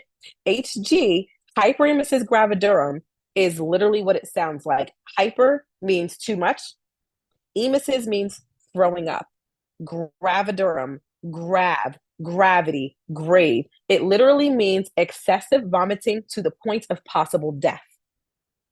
I did not gain any weight during this pregnancy because you can't. You can't even, I couldn't even keep water in my system. I would drink a cup of water and be throwing it up. And I was sick like this for months. So once a week, I would have to go to the hospital to get an IV treatment so that the IVs could give me and my baby all of the nutrients and things that we needed to keep me somewhat healthy and to keep the baby viably growing. And I remember the doctor saying to me that, abortion is an option. And especially if it gets worse, you have to make the decision. You were the baby. It didn't get to that point. Um, everybody's got their reasoning for why they keep a child while they don't. I was raised to sternly believe that every life that is formed has the right to live. So that is the religion that I was born into. And I also believed that if I got rid of the babies, I'd be committing murder and I would go to hell because that's what I was taught. So that's where I was at. That's why I kept it. Although I went through hell on top of hell. I remember my grandmother saying, and a lot of older ladies and older church ladies saying, leave, tell on these old men when they try to mess with you, and old men have worms. You know what? That's not too far from the truth. Old men do have worms. They are parasites. They have parasites, and they'll do these things to try to siphon your youth and to try to prolong their life through their youth and through trying to saddle you with a baby. They're nasty old asses. And here's something else. I didn't have all these pregnancy issues with when I was younger with these younger people. I had pregnancy issues when I got pregnant by this old motherfucker with my youngest two. Lots of issues because old men have worms. You're more susceptible when you have these old geriatric genes running through your body and coursing through your body. And this is actually a scientific fact. So argue with your mama, not me. Go look it up. That when you have geriatric births, and not just for you, because I wasn't geriatric then, he was. The children are more susceptible to having all kinds of issues, including autism and other things like that. Leave these old men alone. And when these old men come sniffing around you, shit, roll up a newspaper just like a dog, and beat them on the face like the dog that they are. Just get your ass out of here. That's what the hell I wish that I had had the presence of mind to do to him when he stalked me on social media for over a year and studied me before he went in for the kill. All right. Just a moment. I am responding to a few other things and posting in a few other places.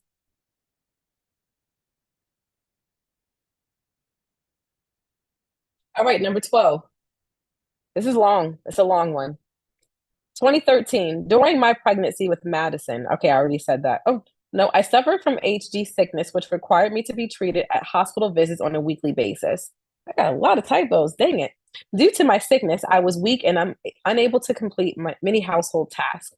As a result, the subject would continually berate me and withhold positive, healthy affection. Withhold. Oh Lord, that's a lot of typos.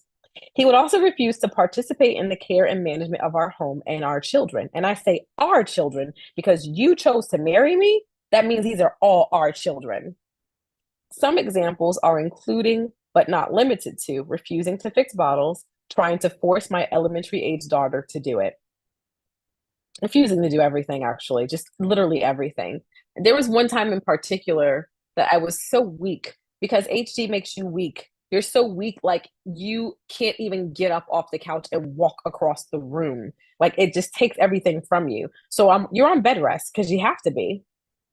And I remember one time I asked him, could you please make several bottles and bring me one or two?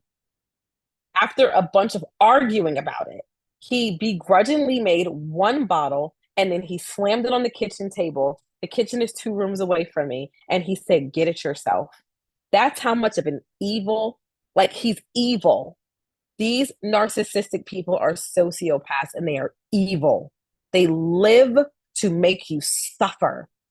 Your suffering is their food. Kaden, I told her she can move.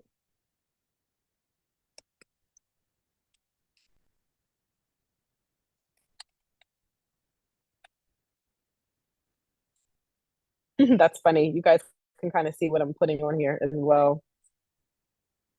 So you guys see what I just got finished saying to her. There you have it. Mhm. Can I have something to drink? Will you fix me a cup of juice? And that's fine if you want to come out, move around. Just no, I haven't heard anything, honey. No, that's fine. Will you fix me a cup of juice? My throat is kind of dry. Thank you, sugar. I don't care. All right, fall 2013. Thanks, honey. During one of my hospital visits for HD treatments, this particular one was at a hospital in Guthrie, Oklahoma. The subject came to see me in my room to complain to me that I was not home to feed him, because he can't feed himself. Upon entering my hospital room, he observed a meal tray, a meal tray that I couldn't even eat. And he said to me, "Look at you. You're up in here eating good, and I don't even have anything to eat at home." This was toxic abuse. There was always food in the home, but he expected me to be the one to prepare it and serve it. Whew, I just got hot. Give me a second. Will you pull this? Thank you.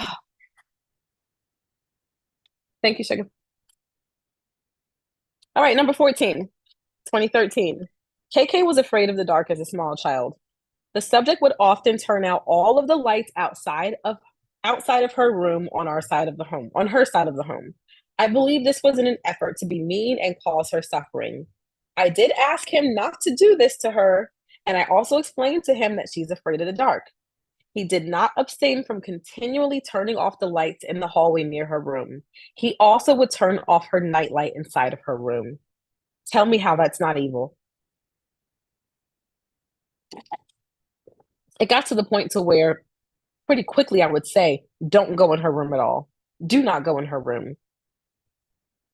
Any boundary that you give to a sociopathic, narcissistic abuser, any boundary that you assert, no matter how reasonable it is their duty to violate it. Because to people who are oppositionally defiant and haven't done their own personal work to be a decent human being, and to people who are narcissistic, to people who are sociopathic, that boundary is you telling them what to do. And they literally march to the beat of the drum that says, "You're not going to tell me what the hell to do. You're not going to tell me what to do." They are unruly.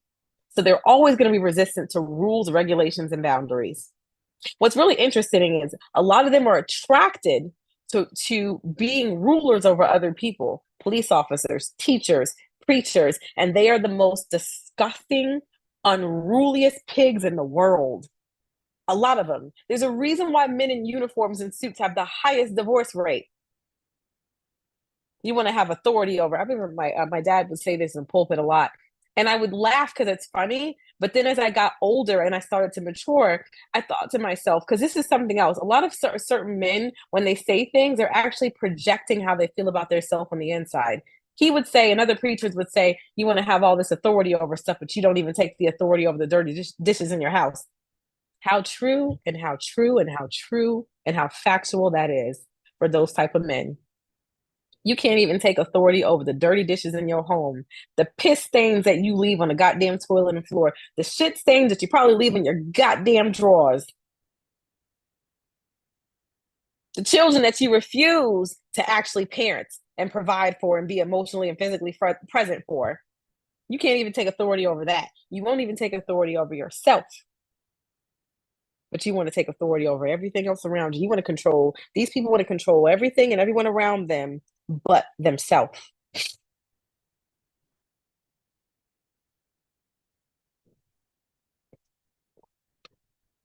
Number 15, 2013 again. It's a lot. This is a lot for a year.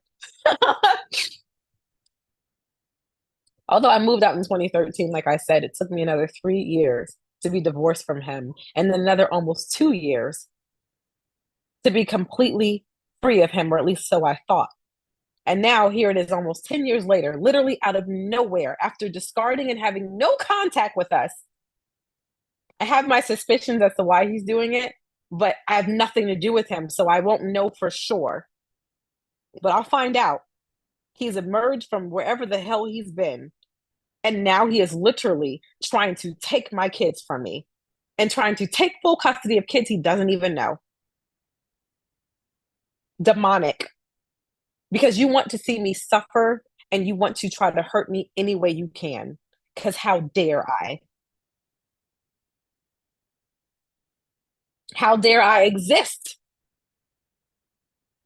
in a way that is not disempowered? How dare I exist standing in my own two, standing in my power, standing in my truth? Oh, you got to humble me, huh? You think? And this is how they work. He can't humble me. He knows he cannot humble me by trying to slither his way back into my home, my life, and my pants, like he tried to do a couple of times. He knows he can't do that. They will either try to destroy you or discard you.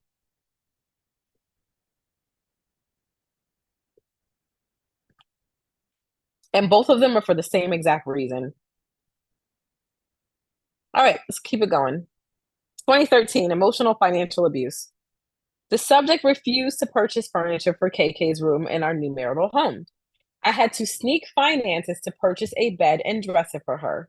And when I did, we fought about this because he wanted to purchase very minimal things for her, and I wanted her to have furniture as nice as ours and the rest of our home. This falls under the scope of financial abuse. He would tell her she doesn't deserve anything. What human being in their right mind would ever tell an innocent child they deserve nothing? He hated the way I loved her. He hated the way I struggled to provide for her and to give her the best of the best that I could ever. He hated the way I treated her, the way I took care of her. Because here's the thing about these narcissistic monsters: the love and the affection and the attention that you give to your children, they want it for them. I did another video on my TikTok, and I think it's on on YouTube somewhere. It says he was jealous of my daughter's bed.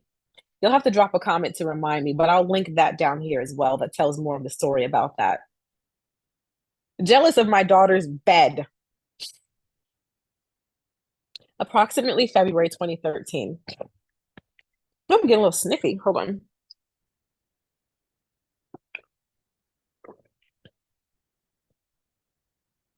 The subject's vehicle had an electrical issue that he refused to repair. I told him about this several times, and I said, "You really need to get this fixed." Ignored. As a result, on one occasion, while stepping outside of the car to drop KK off at school, the car automatically locked me out while it was still running. Caden was in an infant seat in the back seat sleeping. Can you imagine the panic? We were still within walking distance of the home. I called the subject and explained the emergency to him, and I asked him for his help. He then yelled at me, "I'm in bed sleep. What do you want me to do about it?" He hung up on me. I was forced to call a locksmith and the police. Mind you, he is a police officer. And I asked them for assistance to get into the vehicle to my baby and continue about my day. I remember that day because I had a mental health breakdown as a result of that. Can you imagine the panic and the fear and the stress? And then calling your husband, asking him to be a husband and father, and him yelling at you, "I'm in bed sleep," him hanging up on you, and you having to call other places for help. And these people knew him. The locksmith knew him. And you know what the locksmith said? "Did you call him? How come you didn't call him?" And I told him what happened. And he said something like, "That's some bullshit," or "that son of a bee." But I bet he didn't stop being his friend. Here's something that a lot of these guys will do: they'll side with you a little bit and say, "Oh, he should know better than that." But then they will also explain it away, tell you you'll be all right. You know, I'll say something to him maybe. And then when they see that you are broken down by this man, you know what else a lot of these guys will do? Turn around and slide in the DMs. They stay on code. They stay on their animalistic code with each other. It's time we stay on our code for ourselves and each other as well. Number 17, I couldn't even have conversations on the phone with my friend and family without the subject eavesdropping and demanding to know who I was on the phone with, especially if it was at night. He would aggressively say, "Who are you on the phone with at this time of night?" Because then it would intimidate whoever was on the other end hearing him say this, because he would say it for their benefit. Number 18, we're not done yet. November 2013. The subject refused to be present during my life threatening gallbladder attack. He also did not believe anything was wrong with me when I expressed that I was in intense pain and I needed emergency care. I wound up requiring immediate emergency surgery and staying at the hospital for a few days. I wound up having to have my gallbladder removed and an emergency surgery. And if that didn't happen, the doctors told me I would not have lived. When I came home from emergency surgery, the subject refrained from assisting me or participating in the overall management and care of the household and family. I was instructed by my surgeon not to lift, another typo, not to lift anything over 5 pounds and to rest and heal for several weeks. Mind you, I just had a baby in September. And then in November, I just have this emergency surgery. That's a lot to heal from back to back. And then, mind you, this is also on the heels of having hyperemesis gravidarum the entire pregnancy and barely making it to full term because I had this baby like on the cusp of week 38. She was barely full term because 38 to 42 weeks is full term. 40 to 42 is like obviously like best. She barely made it to 38 weeks. I was instructed by my surgeon not to lift anything over 5 pounds and to rest and heal for several weeks. The subject informed me, hold on. The subject, I don't know exactly what this is, but I've got too many typos here, so let me try to figure this out. So basically, the subject watched me perhaps carry the babies without assistance and continue doing all the housework and cleaning. He also insisted that I cook Thanksgiving dinner.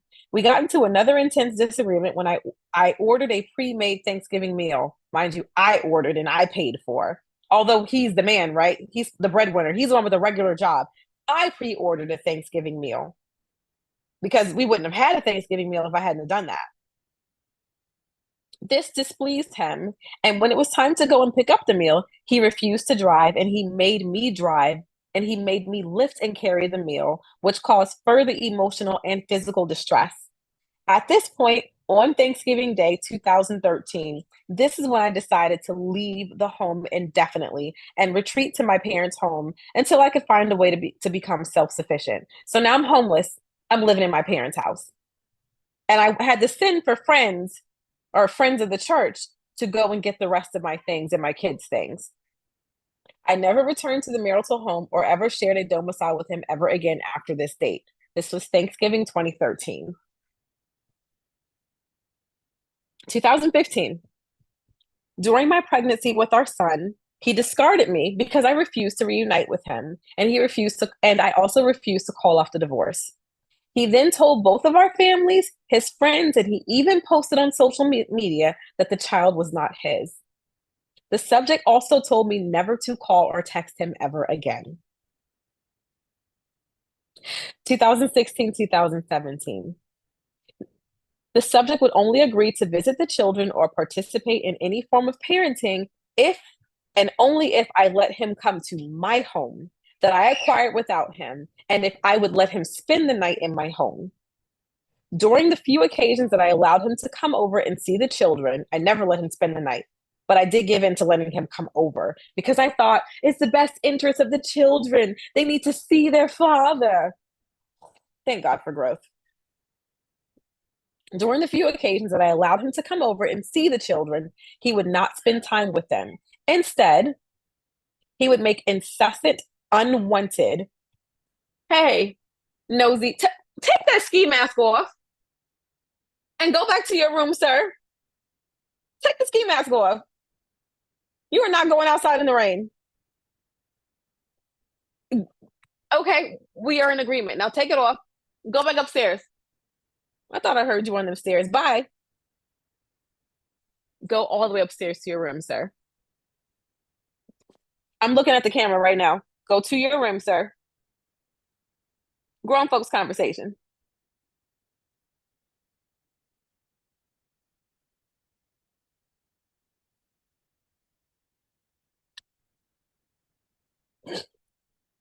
During the few occasions that I allowed him to come over to see the children, he wouldn't with them. He would instead make incessant, unwanted sexual and romantic advances toward me.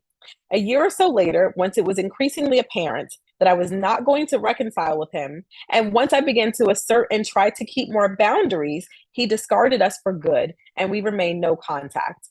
I also was informed that he lost his home when he was living in a hotel. I had no method of contact for him to let him know that I was preparing to move back home to New Jersey. I do remember on several occasions from 2015 to 2017 him threatening me with discarding all of us. And I would say, please do it. Please leave us the fuck, please. Like it would be so good if you would, please, so we can live in peace without you. He would say, since I'm disrespecting our marriage, I'm still his wife. And if I'm entertaining other people or if I'm basically not being compliant with him, I'm disrespecting our marriage by not giving him what he wants. That it's best for him to have nothing to do with all of us. If he can't have all of us together, then he wants nothing. And I would be like, oh my God, that is like the best, that's the best decision you could ever make. You're right. Do that. Have nothing to do with all of us. Please. And then he finally made good on it. And I wish he would continue to stand on that decision. All I could think of is he must have some new narcissistic supply. And he must be lying to her the same way he lied to me when I first got with him and got married to him. He would cry and my first wife, she won't let me see my daughter. I mean, this Negroidian was crying. I mean, Oscar-worthy tears. Had me on my knees with him, holding hands and praying for him and praying that God would touch his first wife's heart. And she's so evil and she's just jealous because he looks better and he can date younger people and he's moved on with his life and he got a good-looking young woman and she's just so evil. She won't let him be a father to his child and he don't know where she lives. He don't know where she goes to school. He hasn't seen his daughter. And so, I mean, when I tell you this is literally how this nigga's. Oh yeah, when he was crying, he would do this too, just blubbering, crying, and making that noise too. Yes, he did all that crying and shit. Had me feeling sorry for him because I was young and dumb.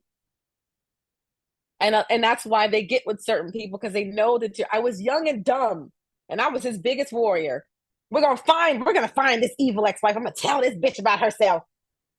Playing games. You don't use no child as a pawn. What I didn't know is she was trying to protect her daughter from him because he's a damn deviant and a monster. She was trying to protect herself and her daughter from further harm by him. Finding out. Now he lied to me and said that he didn't know where they lived and he didn't know where they were, and she was playing keep away with their daughter, right? But when I snuck into his phone and got her number and started, he didn't know. I started being in contact with her, and I wanted her to know that her sister was about to have a baby sister. So when I told her I'm in labor, it's early, and she came, the day that she came, I didn't tell that motherfucker. I didn't tell him. So when he walked into the hospital room and he saw his ex-wife and his other daughter there so that she could meet her baby sister, because his other daughter didn't even know that he was married, had another family, or had another kid on the way. She had no idea. When he came in the hospital room and he saw her there, the first thing he said to his ex-wife, mind you, this is the woman that he would cry, I don't know. Yeah, she won't let me see my daughter. I don't know where she is. Pray for me. Just pray. Having the whole church pray for him and everything else. Full of shit. So the first thing he said to his ex-wife was this. I almost fell out the bed, y'all. He looks at her and he says, I'm gonna give her another name. I'm trying to think of another name. Tina. I may not forget that I named her Tina. He goes, hey Tina, what's wrong with your front porch and the door on your porch? I was driving by last week and I noticed that something was broke on your such and such. I looked at her, she looked at me, and I almost had to hold on to the railings of the hospital bed and hold on to my baby because like my initial, like my whole body just went limp And I swear I could have almost dropped the baby and dropped myself off the bed. Because all this time you've been telling me and having me convinced that you didn't know where your daughter lived, you didn't know where she went to school, you don't know anything about them, they're hiding from you, she won't let you be a father to your kid. And then you come into the hospital room and basically tell her and tell me at the same time, this is another thing. These people who habitually lie, there's no way they can keep all their lies straight. Because they lie every time they're breathing, they're lying. Every time they're thinking, they're lying. Before their lips move, there's every time they shit, they're shitting out lies.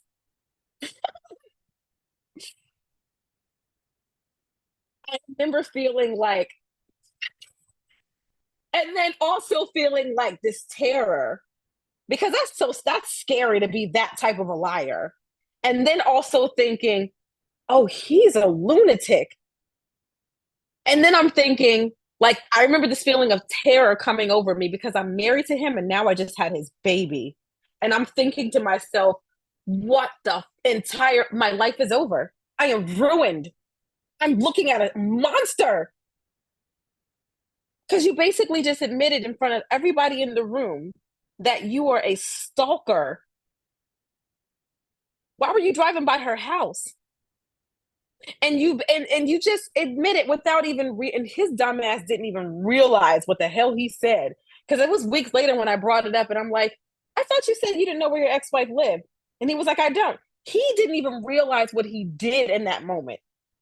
That he caught his own dumbass self up in a lie. How are these people able to pass these CLEAT exams and become police officers? And why don't they do full psychological evaluations for people in these positions? You barely passed high school. And I also know this to be a fact. But you're able to wear a gun and a badge and be a police officer? And you're a whole sociopath? You're a whole predator? And I will tell you this as well. I don't know if I'm gonna I don't know if I'm gonna get too tired or not, but I've got receipts of him stalking other people too.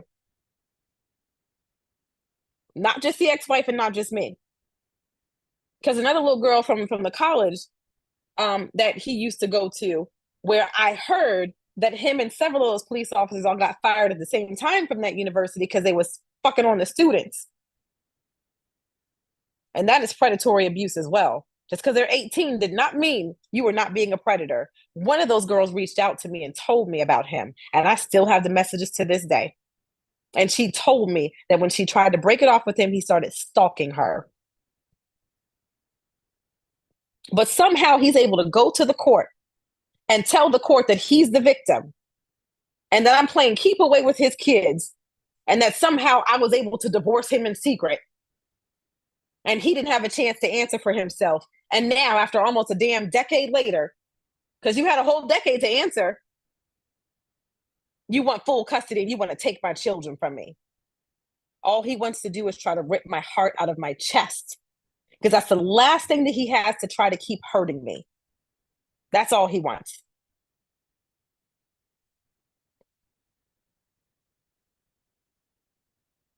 Number 21, September 2023, intimidation. Someone came to the property near my home in New Jersey and disturbed the peace. The person was a white man in a red pickup truck. I say this for a reason. He pulled up to the gate of this particular property somewhere near me, and he kept laying on his horn for several minutes, as I was told by the property owner. My children and I were afraid. We did not approach because we could hear it. Now, this is not where I live, but it was very close. The owner of the property approached him and asked him to stop honking his horn and to leave his property. The man told the owner of this adjacent property that his name was Ass. That's all I'm going to say. I'm going to speak the middle part of his first name because you see that right there in the middle of his first name, the word ass is there. The man told the owner of the property that his name was Ass. You can read the whole name for yourself. No middle name. And he was looking for me. This person was not the respondent. He was not the subject. He was not the ex-husband who is a black man. To this date, we don't know why that person presented himself to be ass and lied and said that he was him. But this can be interpreted as nothing but intimidation. As far all I know, he could have called the local precinct and asked somebody to come down here and do some. For all I know, it could have been some brotherly cop neighbor thing, and he had that guy come around here to try to find me. For all I know.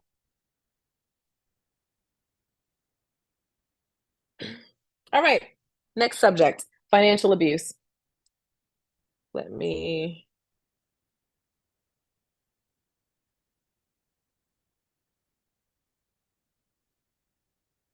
keep posting. Keep posting.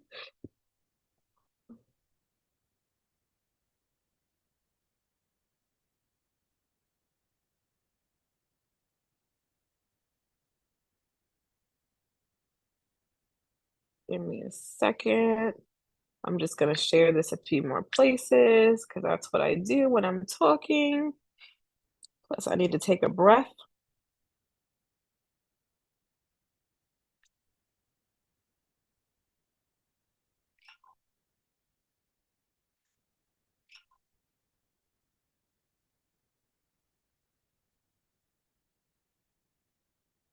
All right, let me share it two more places and we're going to get back into this.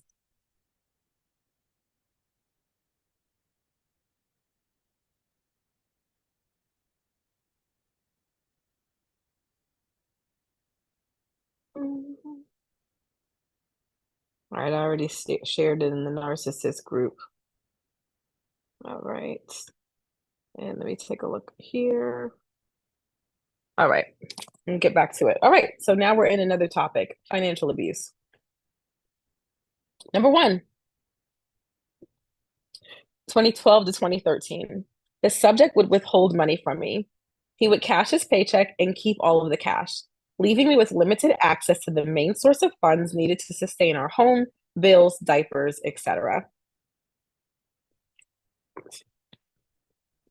2012, 2013. I suffered financial loss due to the subject's unpaid child support and governmental loans that I was not aware of. So when I would file my taxes, my refund would then be garnished due to his financial irresponsibility. 2012 to 2013. Our water would frequently get cut off because the subject would often refuse to pay all of our household bills on a consistent basis, and he would not put his paycheck in our joint checking account, which would prevent me from being able to keep the rent and the utilities paid. He would tell me I need to pull my own weight despite preventing me from working more. He also had an extended period of time where he also knew that I had an extended period of time where I physically could not work, and then it was not feasible to pay for childcare that we could not afford. He was also keeping me down and then kicking me for being down. It should be noted on this record that he had been evicted for forcibly moved that he had also been evicted or forcibly moved out of every home, and I mean every home he has ever lived in, including our marital home, for non-payment of rent or mortgage. Guess who's never been evicted? Me. Guess who's been evicted from every home? Him.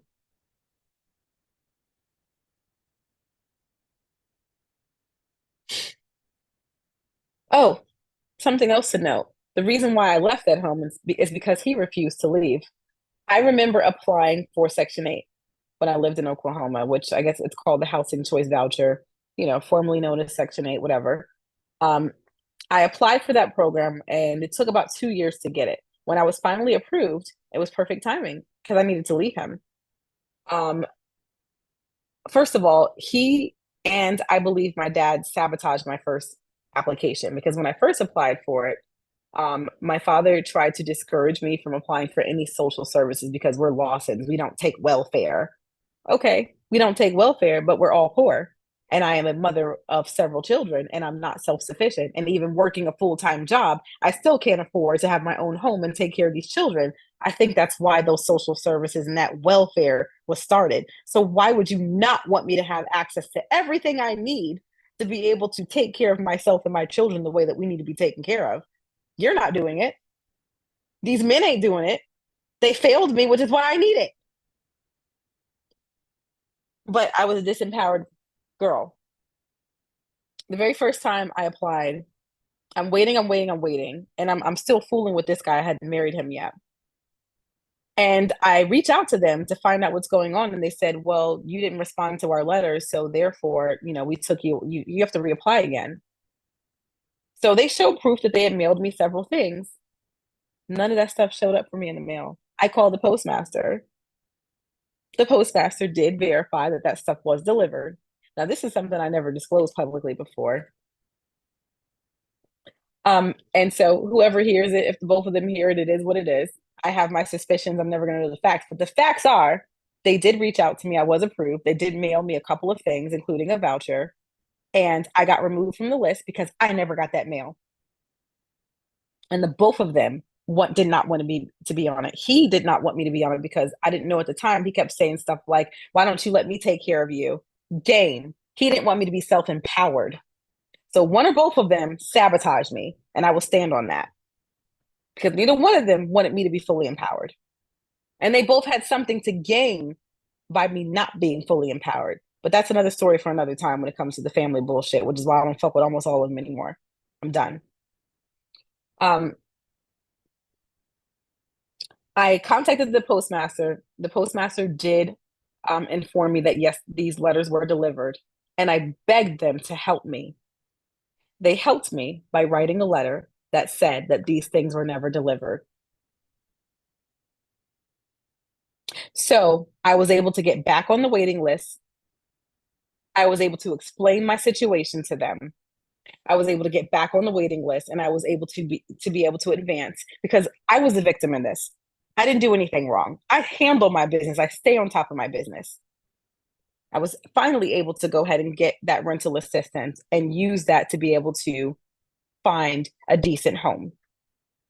I'm saying all this because by the time I was able to have it, we were married and we were in this home.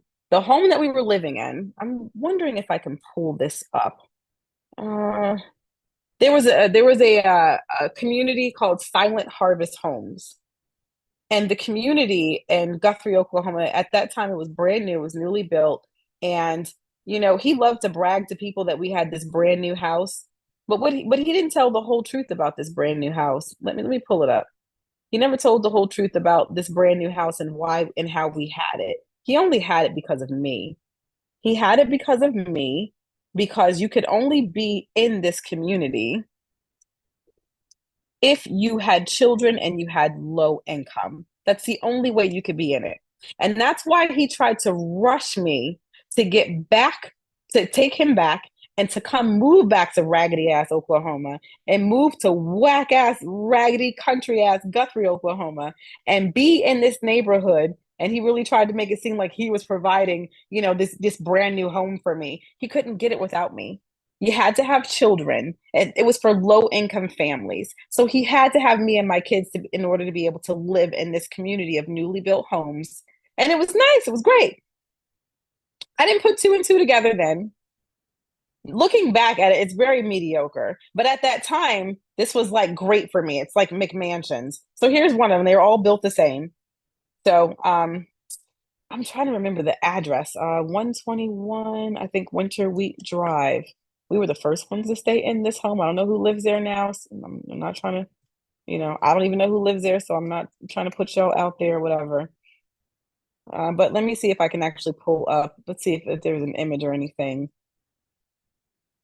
115. Again, they're all built the same, so I don't see actual 121. But here's one that's on the same street. So, really nice, decent home. At this time, though, I mean, this was like a mansion to me. It was super impressive for me at that time. So beautiful home, newly built, whatever, 3 bedroom, 2 bath, 1,300 square feet. Obviously not big, not like, a huge like thing, but for him, like you could not tell him he was not in a mansion. And the only way he could get even this house, and how much is this house worth? I don't know if it's gonna say on here. This house is only worth 150,000, okay? It's only worth 150,000. It's nothing to write home about. But he couldn't even get that without me and my kids at his big old age, 21 years older than me. That's why we were in that house. And he loved to brag on it too. Like, oh my God, like he just really did something and he didn't.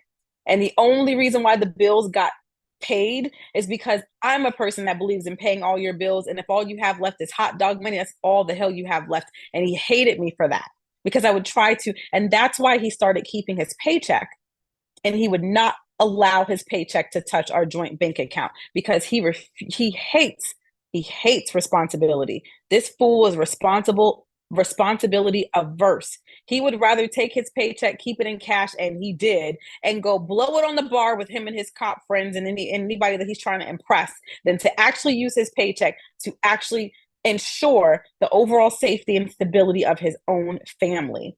And unfortunately for me, these are things that I would not have known and did not know until after I was married and living with this asshole. Let's see, what else do I want to share about that? Oh, okay. So once I realized I need to get the hell away from him and I need to figure out how to do it, like my first feeling was I'm stuck. And then my next feeling was like, no, the hell you not. You know who you are? You ain't stuck in shit. We gonna figure this out. So when I decided, okay, I got to get up out of here. He's a monster. And then I started having nightmares because he started becoming more and more aggressive. I would have nightmares that one day he was going to shoot me. I believe you listen to all that stuff. You pay attention to it. I'm not sticking around long enough to find out how much worse this is going to get with you. I started talking in secret to the people who worked in the office. One of the guys, his name is Gary. I don't know where he is now. I know he doesn't work there. Gay guy and not really relevant, but if I try to like mimic the way he talks, I want you to know that's why I'm doing it because he was kind of like flamboyant and whatnot. So there's that, and I loved it. So but the guy Gary, I started telling him about, I'm afraid of my husband. This is what's happening. This is what he's doing to me and my children. I just got approved for Section 8. Can I use Section 8 to keep me and my children in this home? And can it pay the rent? He said yes, they will take it. So when I knew I was done, I remember saying to Ass, my ex-husband, you need to go. You need to leave. We are done. I am divorcing you. Me and my children need to stay in this home. You go find your own place. And at first it was, how are you going to keep it? Don't worry about it. I have the resources. I told him I had it. He refused to leave this home that he wouldn't even pay for just so that he could see me and my children be homeless. He refused to leave just so that me and his babies could not have a home to be in. He would rather see us homeless. He enjoyed seeing us homeless because I was. And about a month after we left that home, you know what happened? He did not pay the rent and they evicted his punk ass. Me and my children could have still been in that home until it was time for me to leave and come back to New Jersey, to come back home here. Me and my children should have been in this home. But this is how demonic and evil these people are. They would rather see their own children suffer.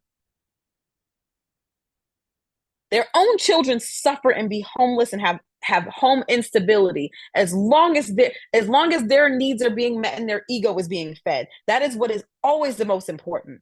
They do not care about their children. They do not care about anybody but themselves. He was evicted and forcibly removed from that house within the next 60 days. 30 days later, he was evicted. 60 days later, forcibly removed from that home. He had no intention of keeping that home. He had every intention of making sure that I was humbled and me and my children, his children, were homeless. That's it. You need to know that that's the mind of these demonic. They're not human beings. I don't know what they are. That is the mind and that is the spirit of these animals, these monsters, these mangy mutts. Number 4, 2012 to 2013. During my pregnancies, I was enrolled in a social service program called Family Expectations Oklahoma, and they provided financial assistance for the purpose of purchasing items needed for your babies. The subject would take the money and he would keep it from me, and he would assert that it was his compensation for taking me to these parenting and family classes. Parenting and family classes that he's coming to as a part of my family and as the father. He would also sleep during those lessons. And during those sessions, and he which falls under the scope of emotional abuse. He refused to be a part of them. He would come, he would sleep, and then he would just take all of my money from it. 2013. I acquired assistance to pay for our home, and the landlord agreed to take it so that my children and I could keep the home when I asked for a divorce. The subject refused to leave the home so that my kids and I would become homeless. This resulted in my children and I becoming, in fact, becoming homeless because our home was no longer safe for us to continue to inhabit with him being present. Within 30 to 60 days of my departure, the subject was evicted from our marital home for non payment of rent. This is all public record. Look it up. You see his name right there. You see the name Ass. I just showed you it's called Silent Harvest Homes. Go look and see how many times he's been put out of every home he's ever had. Go look it up on OCSN, Oklahoma Court Network. Have fun with it. Matter of fact, go look up his lengthy history of all the reasons why he's been in court from the 90s up until even this year. And those records will show you a picture of the type of lack of character that this motherfucker has. All right. 2016.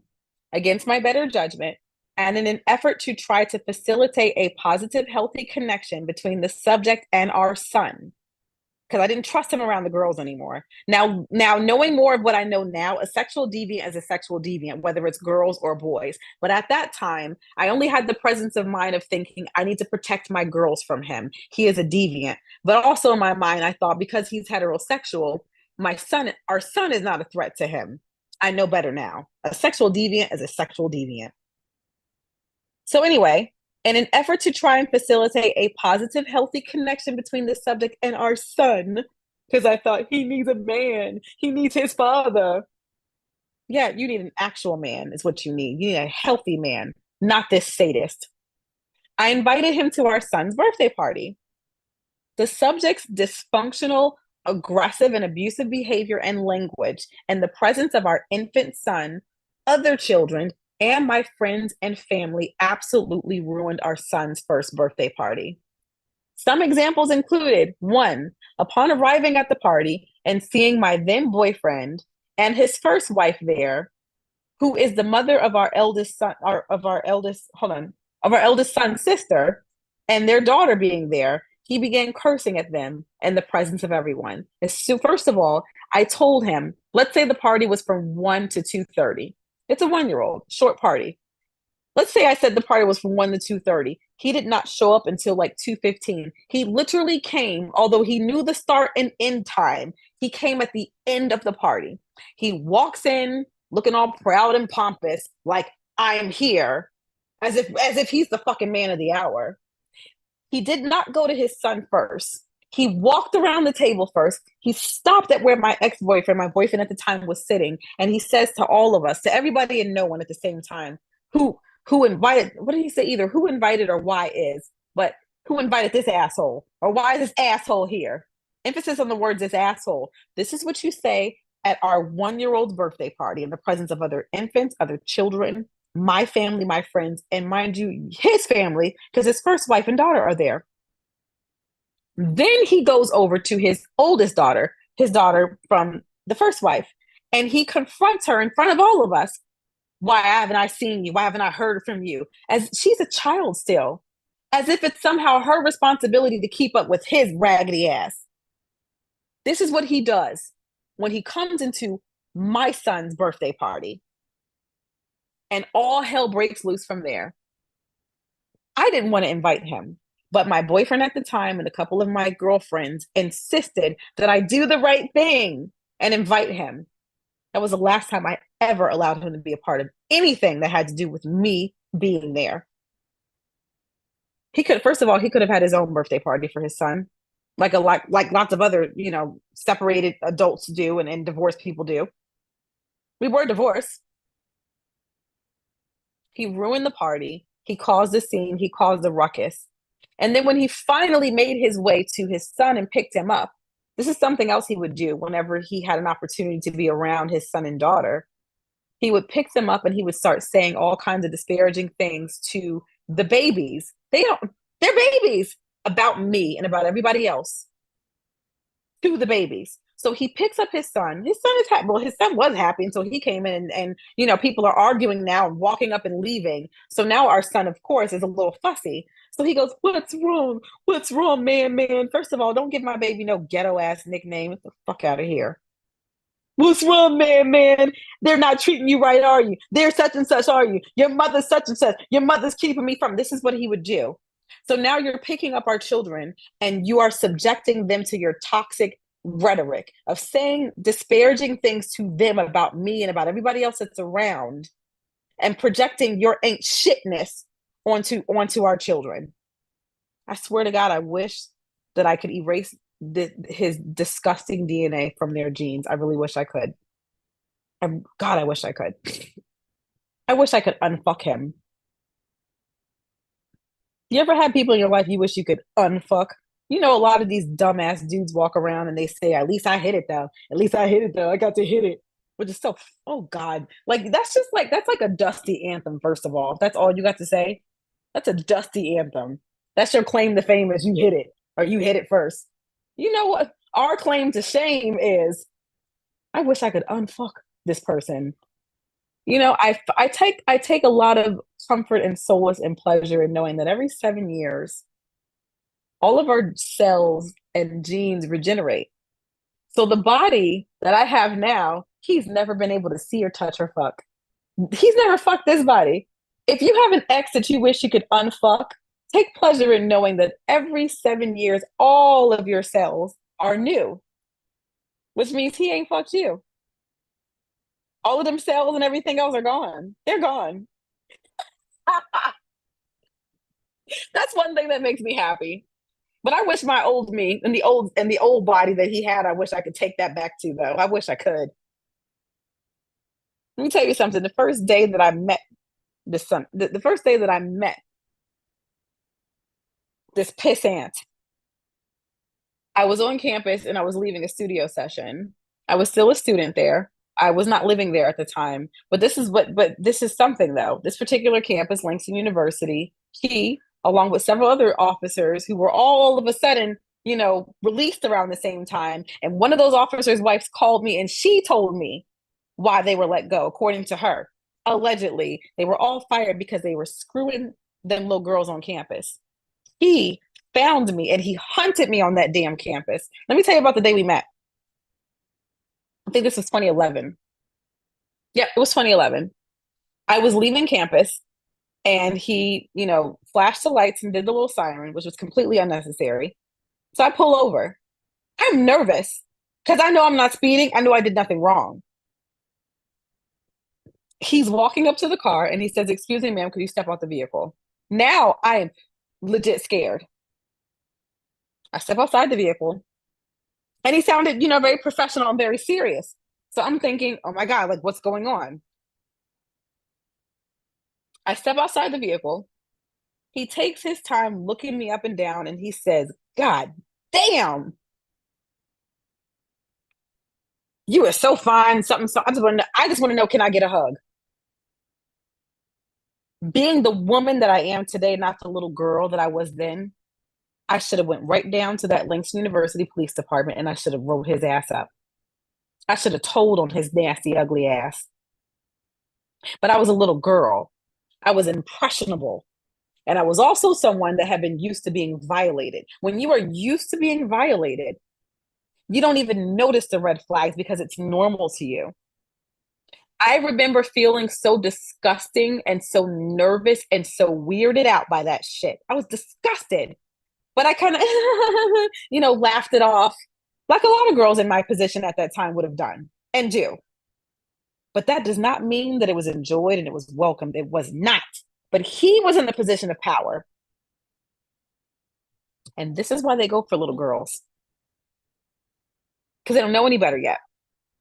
I'm not finally done. Listen, y'all are never trying to be down in this living room and all up in my face any other time. But whenever I get busy, you'll survive without me. You playing Roblox with your friends? Okay. You need to go potty? Okay, go ahead.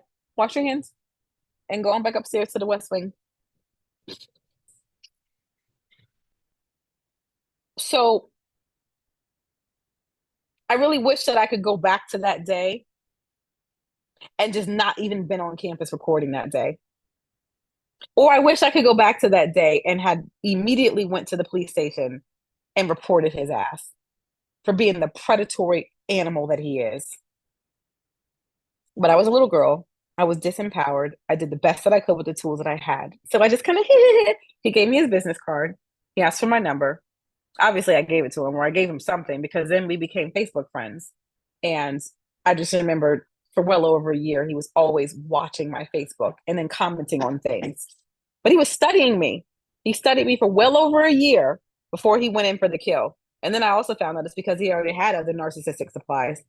So, it became my turn after, those supplies left him and got tired. And then when I got tired and I left him, he got another narcissistic supply. Her name was Nicole. And she was another single mom. And I heard that that fizzled out recently. I also heard that it's because that fizzled out for whatever reason. Now, I guess maybe he's run out of supply there. So now he's back to try to bother me. So anyway, let's keep going. Or not anyway, let's just keep going.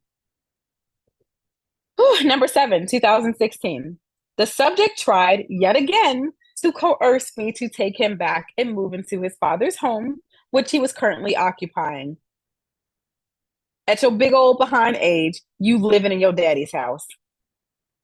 You old enough to be a grandfather, and you living in your daddy's house. Taking advantage of the fact that his father was dying, mind you, but we'll get to that later. The address was 6608 North Timber Lane, OKC. The subject tried to persuade me to drop the child support against him and move in with him at his father's home. He wanted me to drop the child support so that he could use that child support to pay his father's mortgage. His father was dying. And for some reason, the entire family thought it was a good idea to let him stay in his father's home. He had been living off his dad for years anyway. But for him to stay there and for him to actually keep the home, and somehow they thought it was a good idea, and they actually thought he was going to take care of his father's home and keep up the mortgage. So, as his father's dying, and I'm only coming around because I thought that it was my duty to still come around and to show some kindness to this man. This man was never kind to me, first of all. His father was not kind to me. His father was a chauvinist to me. And his father also repeated the lie that that baby, the son, was not his. But I was so male identified, I thought it's my duty, because all the women in the family need to be around him, singing him into heaven, which I did, and holding his hand as he dies and checking on him as he's dying. That was none of my business. None of that was none of my business. But I was so male identified, and because he was suffering, and mind you, he took advantage of this so-called suffering too, to try his best to try to reel me back in while his father was dying. Which is why he got the nerve. This fool had the testicular fortitude to ask me to drop the child support and to drop the divorce and move in with him to his daddy's house so he could use the child support to pay his dad's mortgage. He also threatened to stop paying child support if I did not give him what he asked for, which was that financial abuse. If you take a breath and a drink. Number 8, 2016. I asked the subject to pay for half of the children's daycare fee. The one time that he attempted to pay, the subject presented the childcare home a fraudulent check. Furthermore, the check was fraudulent and came from his dead father's checking account, his dead father being Mr. Equola Heitch. He was not authorized to access his father's funds, I found out. The check bounced, causing a potential lawsuit toward me because I was the one that had the daycare bill. I was embarrassed. This caused me emotional distress. And they also threatened to totally put my kids out of childcare, which means once again, I would not have been able to work. Our children were not allowed to return until this was fixed. This caused yet another disruption in my children's stability. And it also contributed to my frequent work insecurity issues. The reason why I knew the name of the check is because when the lady who I don't feel like she was that kind to me. And I really felt like she sympathized with him until this moment. She told me that she said, "Who is Ecola Heights?" She was like, "I thought your ex-husband's name was something different."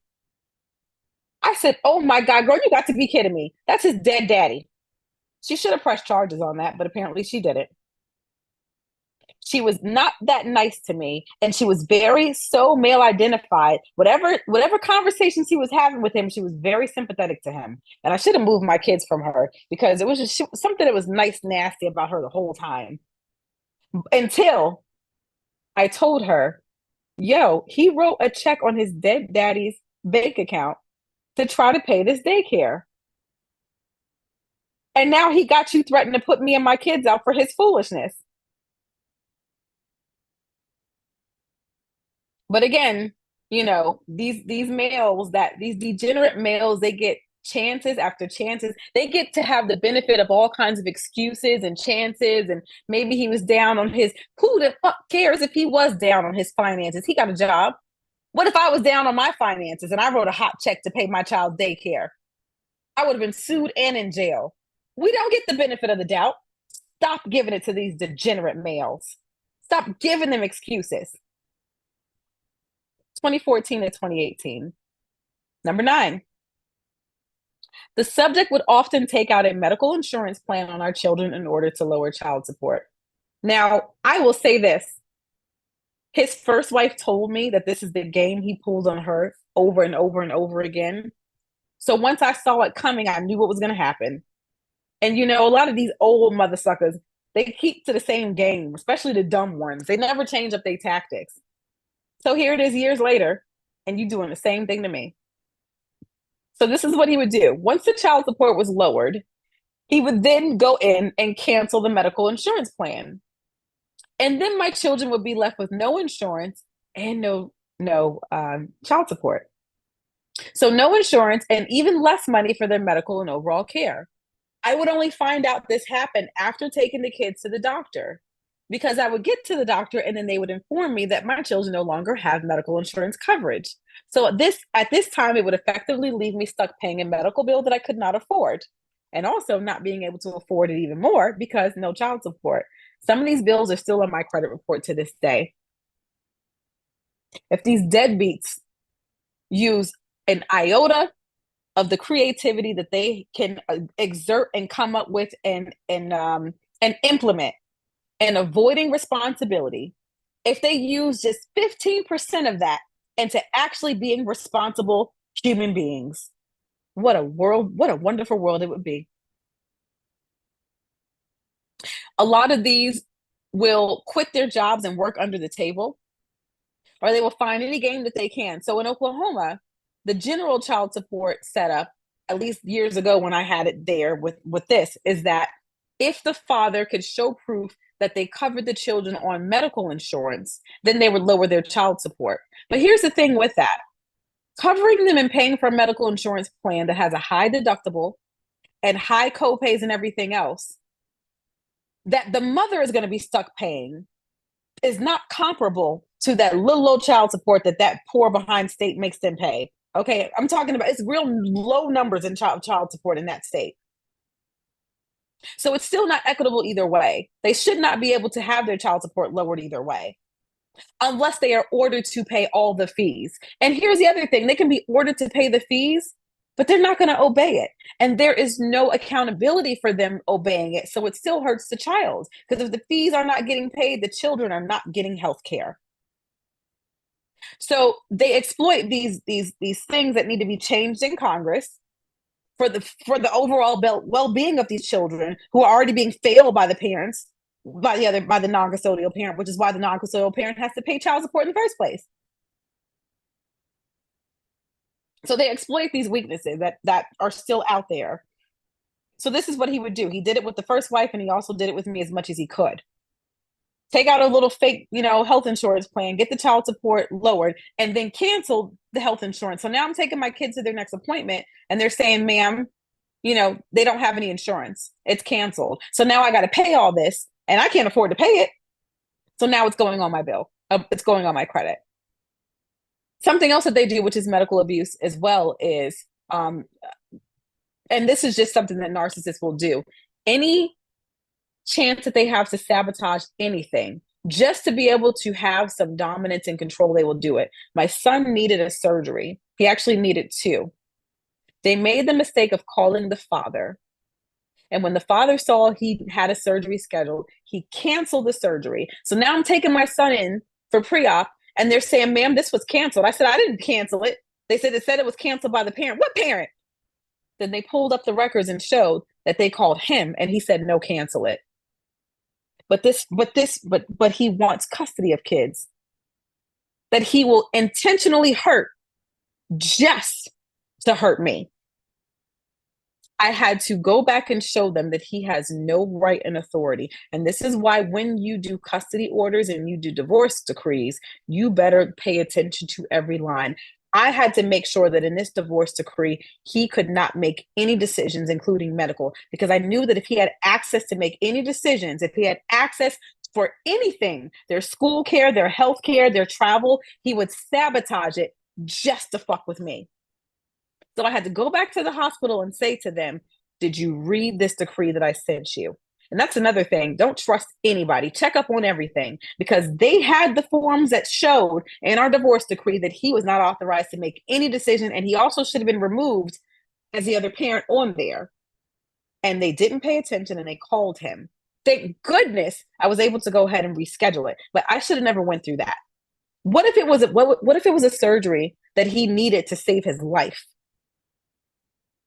This motherfucker canceled it just to try to just to say he has some, just to feel like he had some control and power over something. They will sabotage everything for the sake of their ego and for the sake of messing with you.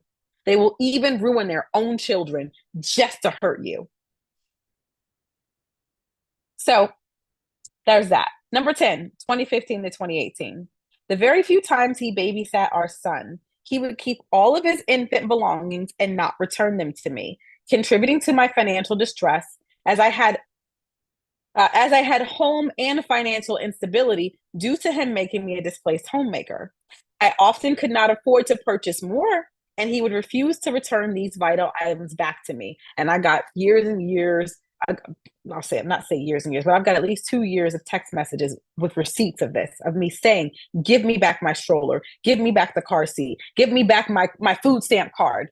First of all, why do I have to give you all this stuff for you to be a father to your own son? Why am I giving you my food stamp card? Because he's a dusty. And because I was male identified, and I still had some Barbara the Builder pygmisha in me that, oh, he needs help, he needs encouragement, he needs direction, he needs help to be a father. That's who I was then.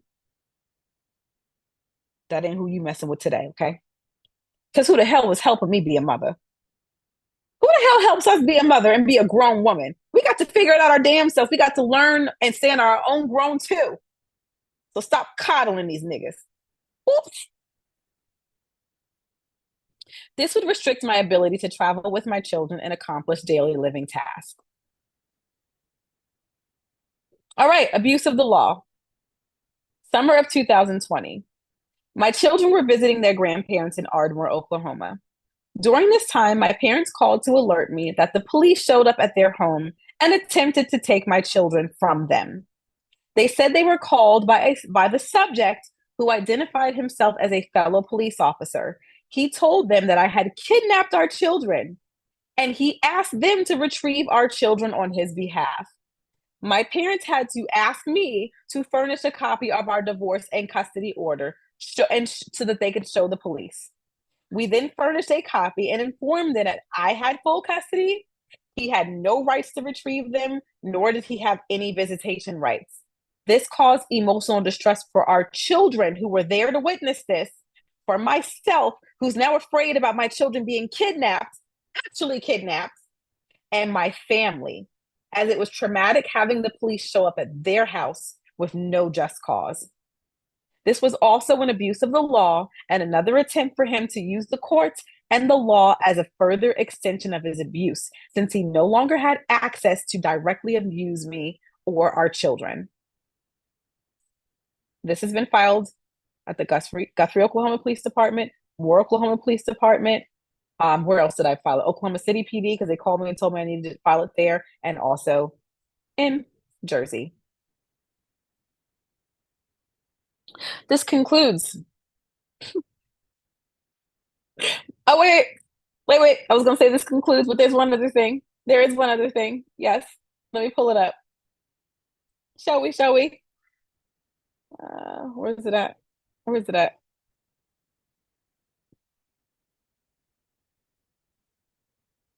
All right, that's one. That's two. That's three. All right. So this is some years ago, right before I married him. And yes, after getting this, I should not have married him, but I did. Here we are. So I get this message that says, "Hi, I know you don't know me, but I know ass, and I'm writing you because I just seen the pictures. Congrats. I'm not sure, but if ass the father, he's wrong. We were seeing each other while you were pregnant. If I had known he had a woman pregnant, I would not have done that. But as a woman, I wouldn't be right if I didn't tell you, but I've completely cut him off. So just FYI, good day." I told her thank you. Miss Jackson is not her real name either. That was like some screen name. When did you begin dating and when did it end? And I think that was supposed to be when was, but I may have been using voice message and so it translated to rhythms, or when was the last time you two have communicated? Your message will stay confidential. So we both had some typo issues going on. I also said, also, did he use protection with you? I will need to test myself and unborn child again as a precaution. I really appreciate you reaching out. I've been there. I also don't think that that was her name either, but whatever. So she said we started end of August last year and I cut him off before Christmas, but he kept trying to contact me after. We slept together in February and he was over my house last month, the end of March, and gave me oral because I wouldn't have sex with him. And yes, I would get tested because we did have unprotected sex. I've gotten tested, so I would advise you and the baby as well. The last time he contacted me was last week. He wanted to have lunch together, but I didn't. I'm sorry. I had no ideal. So I said, no need to apologize. And then I said, one more question. Why did you cut ass off? He said, because he wanted more than I did. He started telling me he loves me. He wants to be with me. And I told him from the beginning, I wasn't looking for that. Ass is very needed. That means needy. And he became obsessive, showing up at work and house unexpected. I just felt I needed to get out of the situation while I could and just be mutual friends. And then I just told her, thank you. You know, I, good for her that she had the wherewithal and enough scruples about her to know that she should get away once he started stalking her. Unfortunately for me, I was a very disempowered girl. So um I didn't have the whatever you want to call it to make those same decisions. And obviously, so I did not have those same outcomes. I'm just looking to see if there's anything else that I wanted to put on the screen. I think that's it. Um, I heard from other sources that he was, and this is after I'd been with him, that he was an obsessive person, that he was a stalker. And that is exactly what he did to me. When the very first time I broke up with him when I moved to Texas, and I decided, let me just get back on track with my life. I don't need this. I don't need this. I don't need him to save me. And there's something ain't right with him. That's when I was gaslit by my father into still being with him and taking him back. And that's when he kept coming down there, showing up at my church and, trying to always come down there to be with me. And I love you. I want my family back. Why don't you let me take care of you, this and that. And then, of course, showing me the house and the community. We can live here and all this other stuff. And unfortunately for me, I fell into that trap and I suffered for it. Uh, Let me stop the share. I definitely suffered for it. Uh, there are a few other things I wanted to say about this before I end this live. Uh, When I confronted him with that message from the girl who went to, she was also going to Langston University. And this is while he was still a cop out there, actually. And then it was not too long after that that several police officers just left, and he lied to me and said he quit, and he wouldn't tell me why though. But then I wound up getting a call from one of the other police officers' wives because she hated her husband and she hated all of them, but she felt like she's much older than me. She was decades older than me, and she said she was basically trying to get me to save myself so I didn't become her. They had several kids. One of their kids was special needs, and she felt like she needed to stay for the sake of her son and everything else. And she told me all of that. She was basically trying to get me to not end up like her. And I really wish I could remember her name and all that. But she's the one that told me that allegedly that they were all fired because they were messing with them little girls out there at the school. That's where he met me. He was messing with her. I just showed you the receipts. He was stalking her when she tried to, and he did the same thing to me. He kept running down to Texas. So I took him back, got with him. So when I confronted him with those messages, he immediately dropped down to his knees and put his hands up like he was praying and tried his best to muster up some tears. No tears ever came out, but he just kept saying, I'm so sorry. It's not what she's exaggerating. It's not what it seems. We messed around, but it's before we officially got together. It was nothing. It was nothing. I'm so sorry. I'm just a man and some other stuff. I really love you. I love you. I love my babies. I love this growing baby. Don't leave me. So at that time, I was pregnant with Caden and we were engaged. You're my family. You're my family. We're supposed to have a family together and this and that. And he just kept begging me to forgive him. And he was like, what do you want me to do? You want me to marry you right now? I'll marry you right now, on his hands and knees, mind you. And it was a great production at that time. That's all it took. That's all it took for me to get back in line because after all, I'm a baby mama. He's a grown man. He's got a house. He's got this. He's got that. So, this is what I'm supposed to do.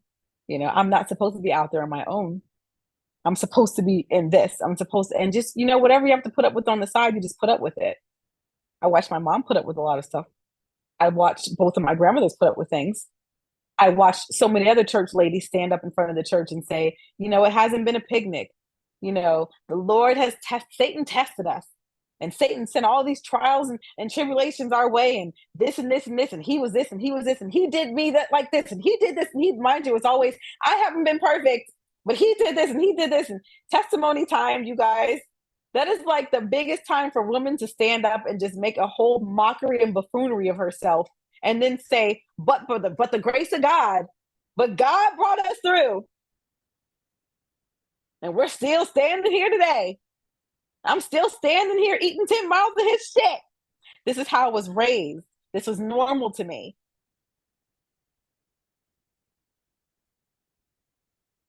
I'm a strong black woman because I can take 800 pounds of his degeneracy and his abuse. Like I'm supposed to. All right. My children have been patient. I'm gonna give them me for the rest of the night.